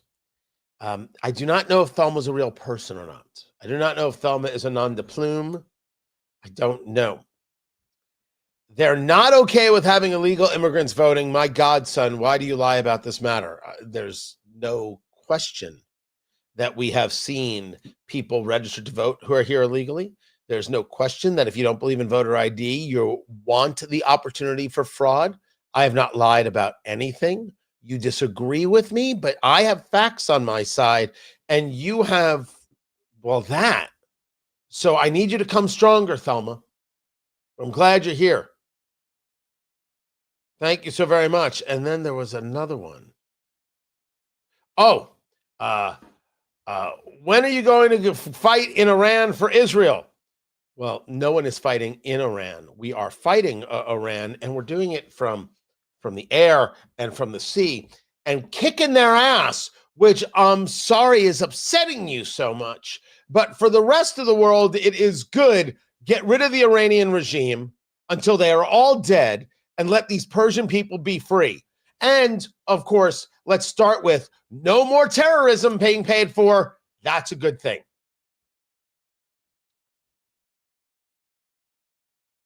What? Make sense? Great.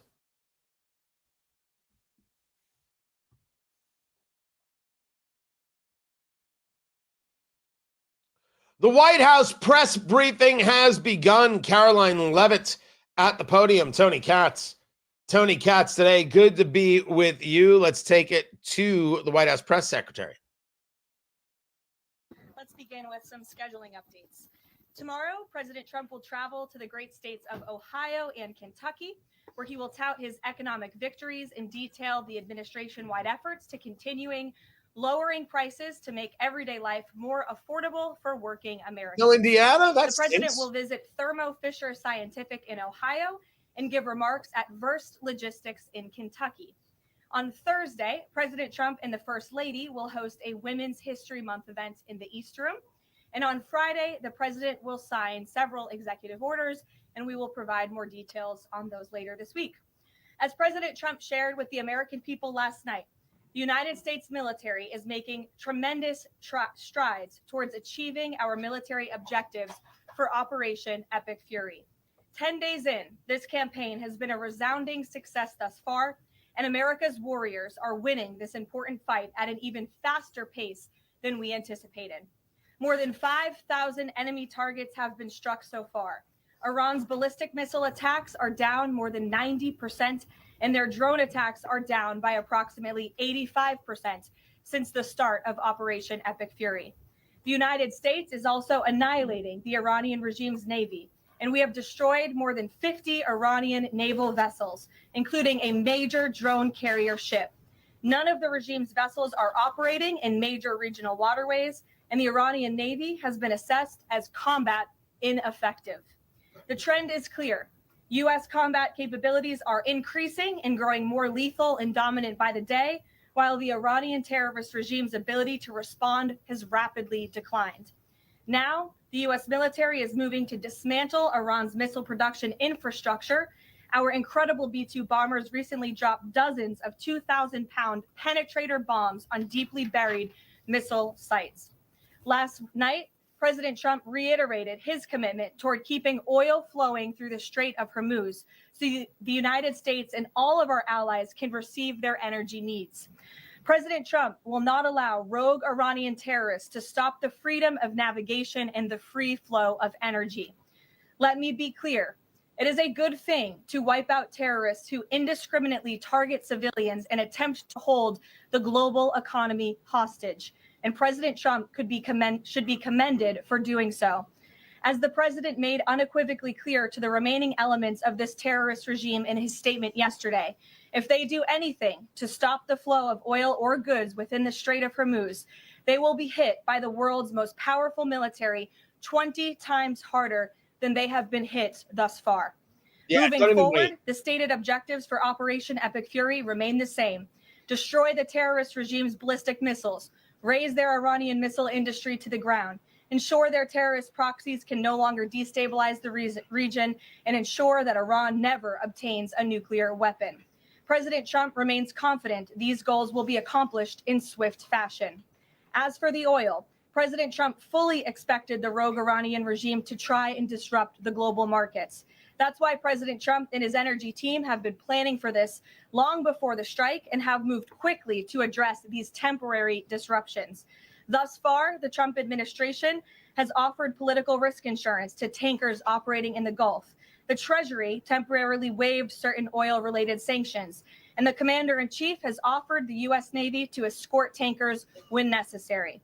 The president and his energy team are closely watching the markets, speaking with industry leaders, and the U.S. military is drawing up additional options following the president's directive to continue keeping the Strait of Hormuz open.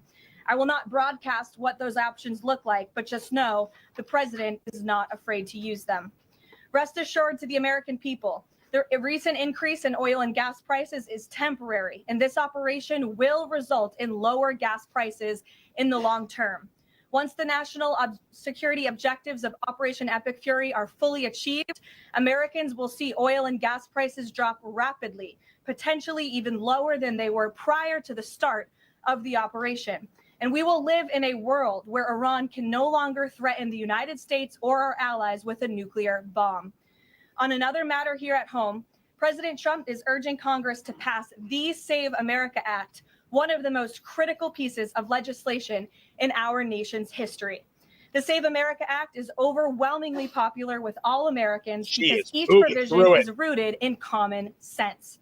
The Save America Act has 5 simple requirements as requested by the President of the United States. Number 1, voters have to show ID to cast a ballot in an American election. Very simple. 90% of Americans, including more than 80% of Democrat voters, agree with this. Number 2, the Save America Act will require all voters to show proof of citizenship in order to register to vote in American elections. Again, this is popular and rooted in common sense. Only American citizens have the right to vote in American elections. But after Joe Biden and the Democrats allowed tens of millions of illegal aliens into our country, it's more important than ever to ensure that only American citizens are registering to vote on our nation's voter rolls, and Congress needs to pass this. Number 3, the Save America Act abolishes the incredibly unsecure practice of universal mail-in ballots, which throw the door wide open for fraud. Importantly, the Save America Act maintains exceptions for Americans to use mail-in ballots wide open for fraud. Importantly, the Save America Act maintains exceptions for Americans to use mail-in ballots like for illness, disability, military, or travel reasons. Can I just say that she often comes out, direct and focused, and I am always someone who, it's always too president laudatory. It's a personal thing with me. It drives me crazy. I don't know if it drives other people crazy. Putting that to the side. She has come out punching. This is, never mind the tone of voice, the volume, which doesn't bother me at all. I think it gets some other people. She is coming out punching. We're going to win this war. We're doing it right. President knew there'd be a problem with oil all the time. That's why he's doing this and this and this. Lower prices. And by the way, we're sending 5 destroyers into the Straits of Hormuz. And if Iran sneezes, we're going to be brutal. We're going to give safe passage to tankers. That's what the answer needs to be. But on the SAVE Act, I mean, this is real pressure that they're trying to put on Senate Republicans to do away with the filibuster and get this done. Understand what this is. Real pressure on Thune. The bipartisan 2005 report of the Commission on Federal Election Reform, chaired by, of all people, former President Jimmy Carter and former Secretary of State James Baker, concluded that, quote, absentee ballots remain the largest source of potential voter fraud, and it is time for Congress to finally address this. Number 4, the Save America Act permanently bans men from competing in women's sports. President Trump signed a landmark executive order upholding the promise of Title IX and ending this dangerous and unfair practice. But now it's time for Congress to codify this into law. Number 5, the Save America Act bans transgender mutilation surgery for children. Again, President Trump signed a common sense executive order to do this and kept his promise to the American people, but now Congress needs to do the same and codify it. It's well past time for Democrats in Congress to stop perpetuating the radical and false claim that you can somehow change a child's sex. You cannot. Passing the Save America Act is the most important thing that Republicans and frankly Democrats can do to strengthen election integrity and protect our democracy. It's what the American people elected Republicans to do, and they must deliver on it as soon as possible. The president is calling on Congress to get the job done and send this historic piece of legislation to his desk immediately for signature. So with that today, I will take your questions. Benny, thank you for being here, and why don't you start us off? Thank you, Caroline. So my first question is actually about the Save America Act. So We'll get to your question. We'll get to you. Have no fear. I'm going to keep the press conference going. Keep it here. This is Tony Katz today. Do we want to hear this first question? I don't know who Benny is. I don't know who she is, but let's find out. one of the biggest things that the Democrats are saying, the claims that they're making, is that the Save America Act, it would prevent married women from voting in elections or make it harder for them. What do you have to say to those claims? Is there any validity to them, and where do you think they're getting this from? There is zero validity to these claims, and I'm glad that you brought them up, because you have the Democrats who have created this myth, and it has been perpetuated, unfortunately, by many in the mainstream media. Let me be very clear. The Save America Act does not prohibit anyone from voting, with the exception of illegal aliens. And the greatest way to disenfranchise American citizens from voting in American elections is to allow illegal aliens to vote, which is what Democrats want to do. We see it taking place in Democrat jurisdictions at the state and local level across this country. So the Save America Act corrects that. And as far as married women who have changed their name, if they're already registered to vote, they're entirely unaffected by the SAVE Act. And for the small fraction of individuals who have changed their name or their address, they can still register to vote. Of course, they just have to go through their state processes to update that documentation. And this is something that the American people, married women, and minorities, and people all across this country who Democrats are insultingly saying cannot do this, they're already doing it every day, going to the Social Security office. I got to stop it right there. I got to share this with everybody. I'm going to need to back this up a little. I'm going to need to back this up a little right here to the question that was asked. I need everybody to hear this. Wait, I missed it. Hold on. Did I miss it? This country who Democrats are insulting. As far as married women who have, and I'm glad that you brought them up here, and why don't you start us off? Thank you, Caroline. So my first There it is. And we will start with that. Yes, I can appreciate it, which is like, I'm so glad you brought that up, as if she didn't know what the first question was going to be. I don't know how the new media seat works. I don't know how they do it. I have not applied. I guess I should. I right? Why not?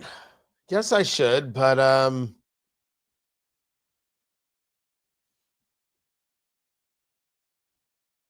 just saying that I assume they know what that question is.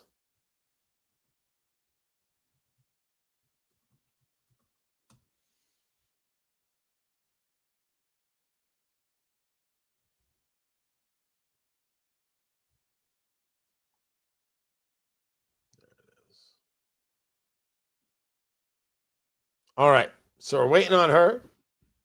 We're waiting to come back to the show, and then we will get to her. I should apply. No, I don't disagree. I should apply. I should do that. But what would be my first question? Yeah, listen, Caroline, thanks for having me. I appreciate you being here. Let's talk about something that really is important that isn't getting discussed. How does the president get so much lift in his hair? What does he use? What kind of products? No? It's not a good first question? That was a good first question. That was an all right one.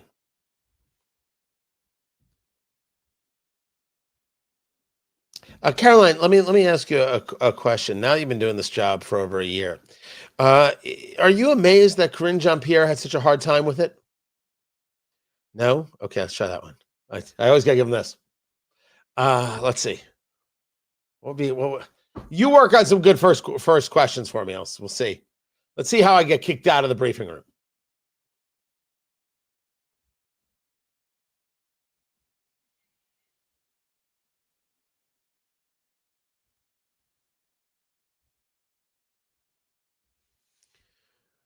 So the first question out of the gate to Karine Jean-Pierre. See, I brought that up during the break, and now it's in my head. Why was it so difficult for Karine Jean-Pierre to do this job? Caroline Leavitt looks like she's prepared all the time. Maybe if Karine Jean-Pierre had actually put some effort into it. Tony Katz today. Good to be here. Good to be with you. Caroline Leavitt giving the White House press briefing. And the first question was about the SAVE Act, or the Save America Act. First question is actually about the Save America Act. So one of the biggest things that the Democrats are saying, the claims that they're making, is that the Save America Act, it would prevent married women from voting in elections or make it harder for them. What do you have to say to those claims? Is there any validity to them, and where do you think they're getting this from?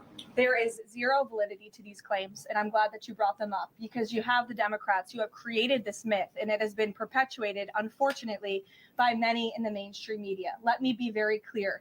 The Save America Act does not prohibit anyone from voting, with the exception of illegal aliens. And the greatest way to disenfranchise American citizens from voting in American elections is to allow illegal aliens to vote, which is what Democrats want to do. We see it taking place in Democrat jurisdictions at the state and local level across this country.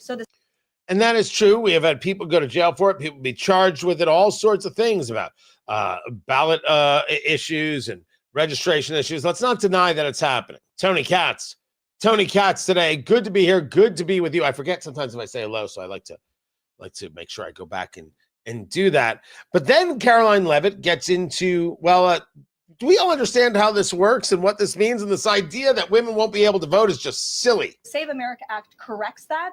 And as far as married women who have changed their name, if they're already registered to vote, they're entirely unaffected by the SAVE Act. And for the small fraction of individuals who have changed their name or their address, they can still register to vote. Of course, they just have to go through their state processes to update that documentation. And this is something that the American people, married women and minorities, and people all across this country who Democrats are insultingly saying cannot do this, they're already doing it every day, going to the Social Security office, going to the DMV. And I think it's frankly insulting that the Democrats are saying that there's certain groups of people in this country who aren't smart enough to update their documentation to allow them to vote. Again, this is a huge myth, and thank you for giving me the opportunity to address it. You have still Democratic leadership saying that people of color and women won't be able to vote. It's a lie. It's beyond insulting. The left is saying that women and people of color are too dumb to get an ID.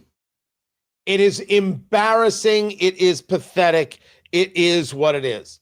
And I don't know why people who are of color, I don't know, they say people of color. What? Good Lord. And women, I don't know how you could vote for this stuff. I don't know how you could vote for people who think that you're incompetent. It's belittling. It's gross. I don't think you should take that abuse. Let's get back to the presser. Of course, and then just one more question about DHS, the funding issue. It's been 3+ weeks now. I was at the airport this morning in St. Louis, Missouri, and it was early in the morning, and one of the TSA agents, I saw she was kind of tearing up. She was crying, and I asked her, I was like, what's wrong? And she was like, I can't make my phone payment. I can barely make my car payment that's coming up. I think a lot in the Beltway, there's so much noise between Democrats, Republicans. It's the Democrats' fault. It's the Republicans' fault. But what is the White House's message to the American people that are struggling because they're not getting that paycheck? It's take away the politics. What do you have to say to those people? Please. President Trump wants the Department of Homeland Security. He wants TSA. He wants FEMA. He wants the brave men and women of our United States Coast Guard to receive their paychecks. And he wants this department to be fully funded and fully reopened. And so to any American out there who is struggling without a paycheck, we know there's more than 100,000 of you across the country.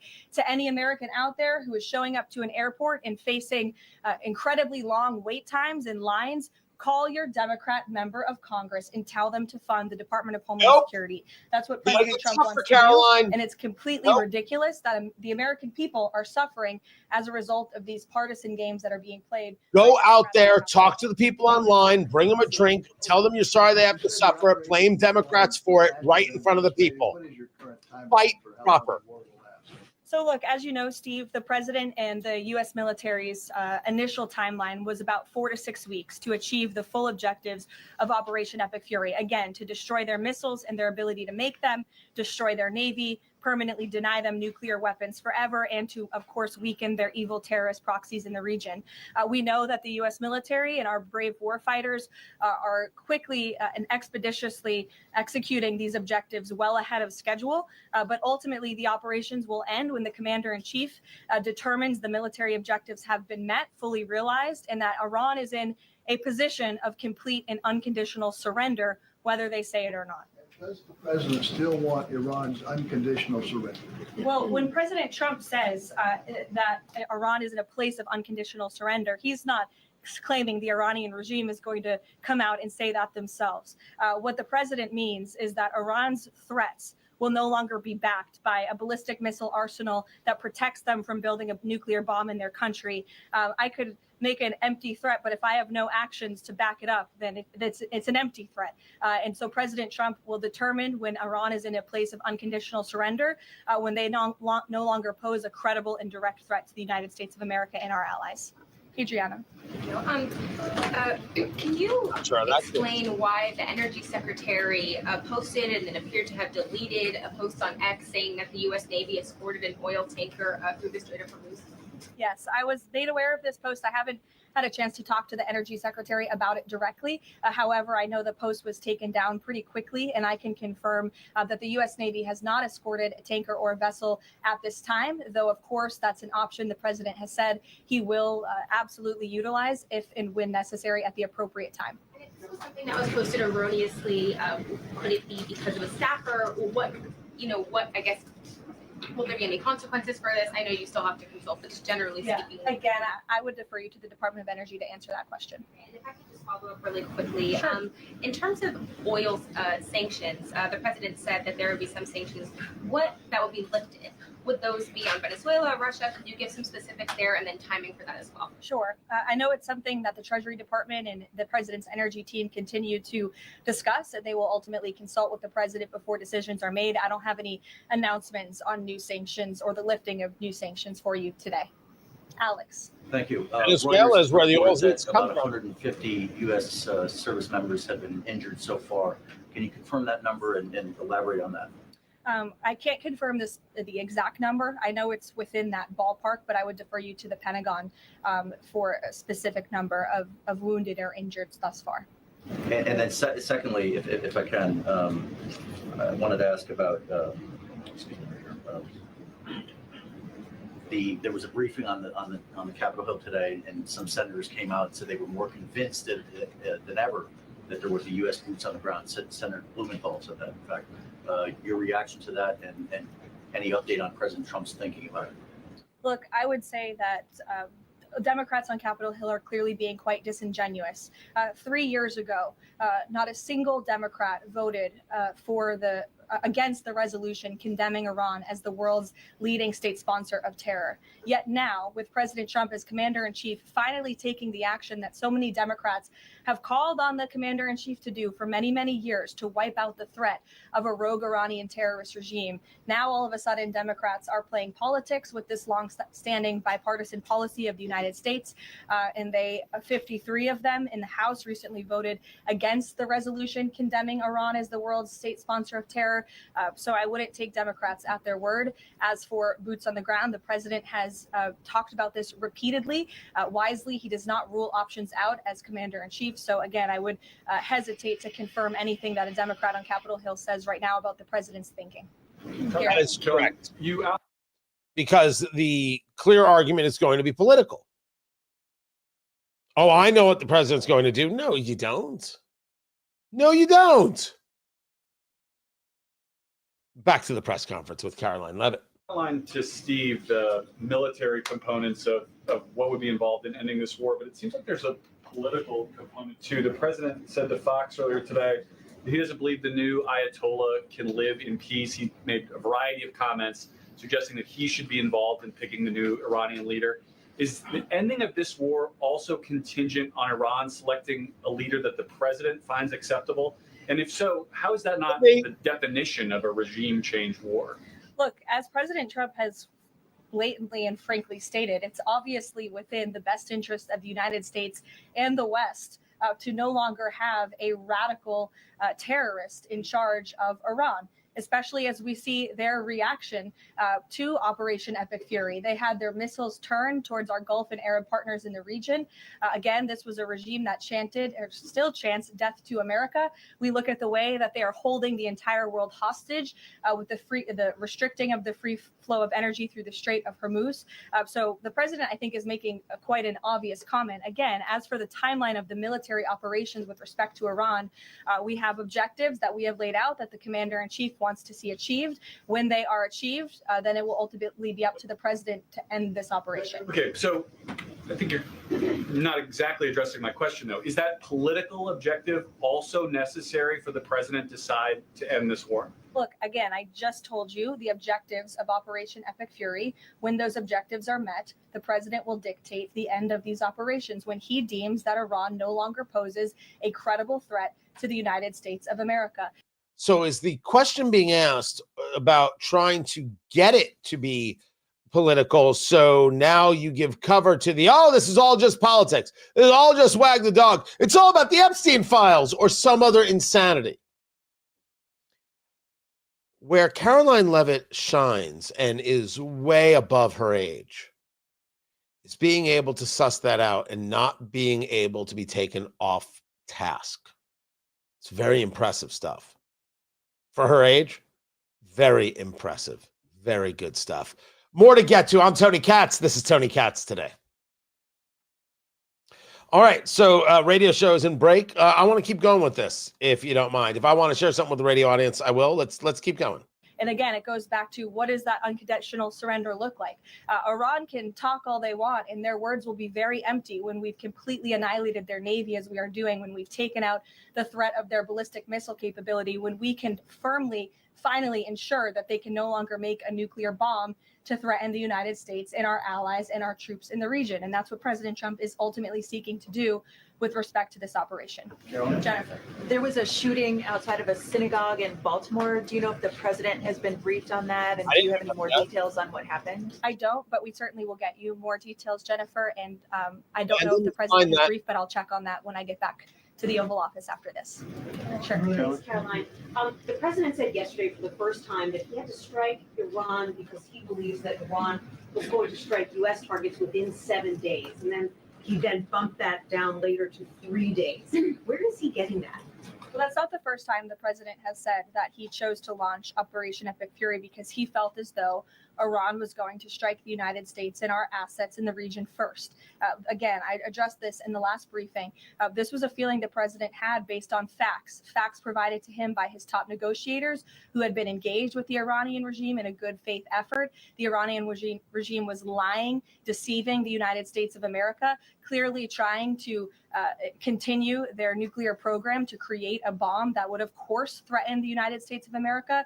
Again, their ballistic missile arsenal, they were rapidly and aggressively increasing that by the month to a place where they would essentially build immunity for themselves, where a future president or President Trump would not be able to launch this incredibly successful operation. And so the president, again, as I have reiterated, and he has said, was not going to sit back and allow the Iranian regime to threaten or to attack the United States of America any longer. But there are no U.S. leaders or Israeli leaders who are making those same claims. So is he making this up to justify his decision to go to war now? The president is not making anything up, Nancy. He is Called it. looking at this every single day based on intelligence, based on facts, and based on intelligence that he himself and his negotiators have consumed based on their, again, negotiations with the rogue Iranian regime over the past year. And the president and his team tried in a good faith way to reach a diplomatic deal through peaceful means with the Iranian regime. And Iran chose this path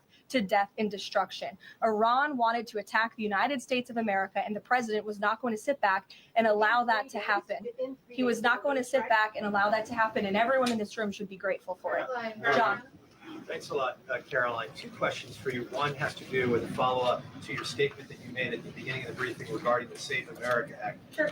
Yesterday, the Senate Majority Leader John Thune spoke on the effort to potentially have a filibuster broken, the rules for the filibuster broken. He said the votes aren't there, one, to nuke the filibuster, and the votes aren't there for a talking filibuster. He says that's the reality. What's your reaction to what Senator Thune said?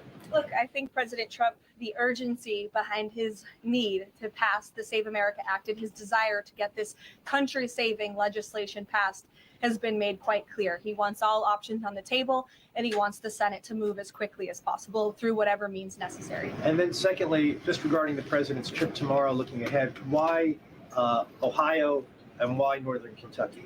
Well, why not? These are two great states with great Americans. Just wanted to know why they were chosen. Great states with great Americans. The president will be joined by lawmakers from both states who he greatly admires and respects and supports. And he'll be meeting with business owners in both of these places and talking about the economy, which is, of course, the utmost importance to him. Caroline, thank you. Last week, the Energy Secretary issued a waiver for India to get oil, Russian oils, during this energy crisis. Yes. Have you spoken to the President about it? What's the idea behind this? Have I spoken to the president about it? Yeah. Yes, I have spoken to the president about it. And the president and the Secretary of Treasury and the whole national security team came to this decision because our allies in India, as you know, Lalit, have been good actors and have previously stopped buying sanctioned Russian oil. So as we work to appease this temporary gap of oil supply around the world because of the Iranians, we have temporarily permitted them to accept that Russian oil. And this Russian oil was already at sea. It was already out on the water. So this short-term measure, we don't believe it will provide significant financial benefit to the Russian government at this time. I have one more question about Pakistan. You know, Pakistan is a neighbor of Iran, and Pakistan is also an ally of U.S. President has been praising a lot about the field marshal. Is Pakistan providing any kind of support in this war against Iran? That I will have to check on with the Pentagon and get back to you. Sure. Thanks, Caroline. The president said yesterday that President Putin told him he wanted to be helpful in the Middle East. The Kremlin put out a statement where Putin said, quote, "I would like to reaffirm our unwavering support for Tehran and our solidarity with Iranian friends." How does the president think that Russia could be helpful, if not helping Iran? And did the president push Putin on Russia sharing intelligence with Iran in this war? The president and his special envoy Witkoff have both said that, of course, they've sent a message to Russia that if that was taking place, it's not something they would be happy with, and they hope that it is not taking place. As for further details about the discussions between these two leaders, I'll leave it to the president to divulge any more of that conversation. But he did confirm it yesterday and provided you with a little bit of the background and his view and his perspective, as he always does. This is the White House press briefing. Tony Katz today. Good to be with you. A question was asked during the break about what the president knew about a shooting at a synagogue in Baltimore. We had not heard of this. This happened in the mid-afternoon. Got reported a suspect dead, a Baltimore police officer injured a call for a burglary turning into a barricade situation. And the address is that of something called the Agudath Israel of Baltimore Synagogue. I do not know anything, not surprising, about this synagogue. Type of synagogue it is. Is it Reform, conservative? Is it Orthodox? Don't have the answer there. So they heard a single gunshot. According to witnesses who saw officers run, an officer was taken to shock trauma, condition currently unclear. Putting out on X was the statement that the brave men and women of Baltimore Police Department put their lives on the line every day to build a better, safer Baltimore. As the situation develops, our hearts are with the officer, their family, and the entire department. So one would assume that if there is something more to this, we're going to get that reporting sooner rather than later. The initial reaction from anyone will be, there's something more to this. I don't know this. I have absolutely no idea what are the precipitating factors, what brought this to the fore. No clue. I do not know as of yet. We're going to get the information when we do. Don't jump. Don't. Oh, it's so easy to do. It happened in a synagogue. You know what this means? Guys, every time I go to my synagogue, I know what's possible. And as we have made the argument here many times, you go to church, you know what's possible. And every time there's a reporting of something like this, we know what's possible. I want to talk about what is.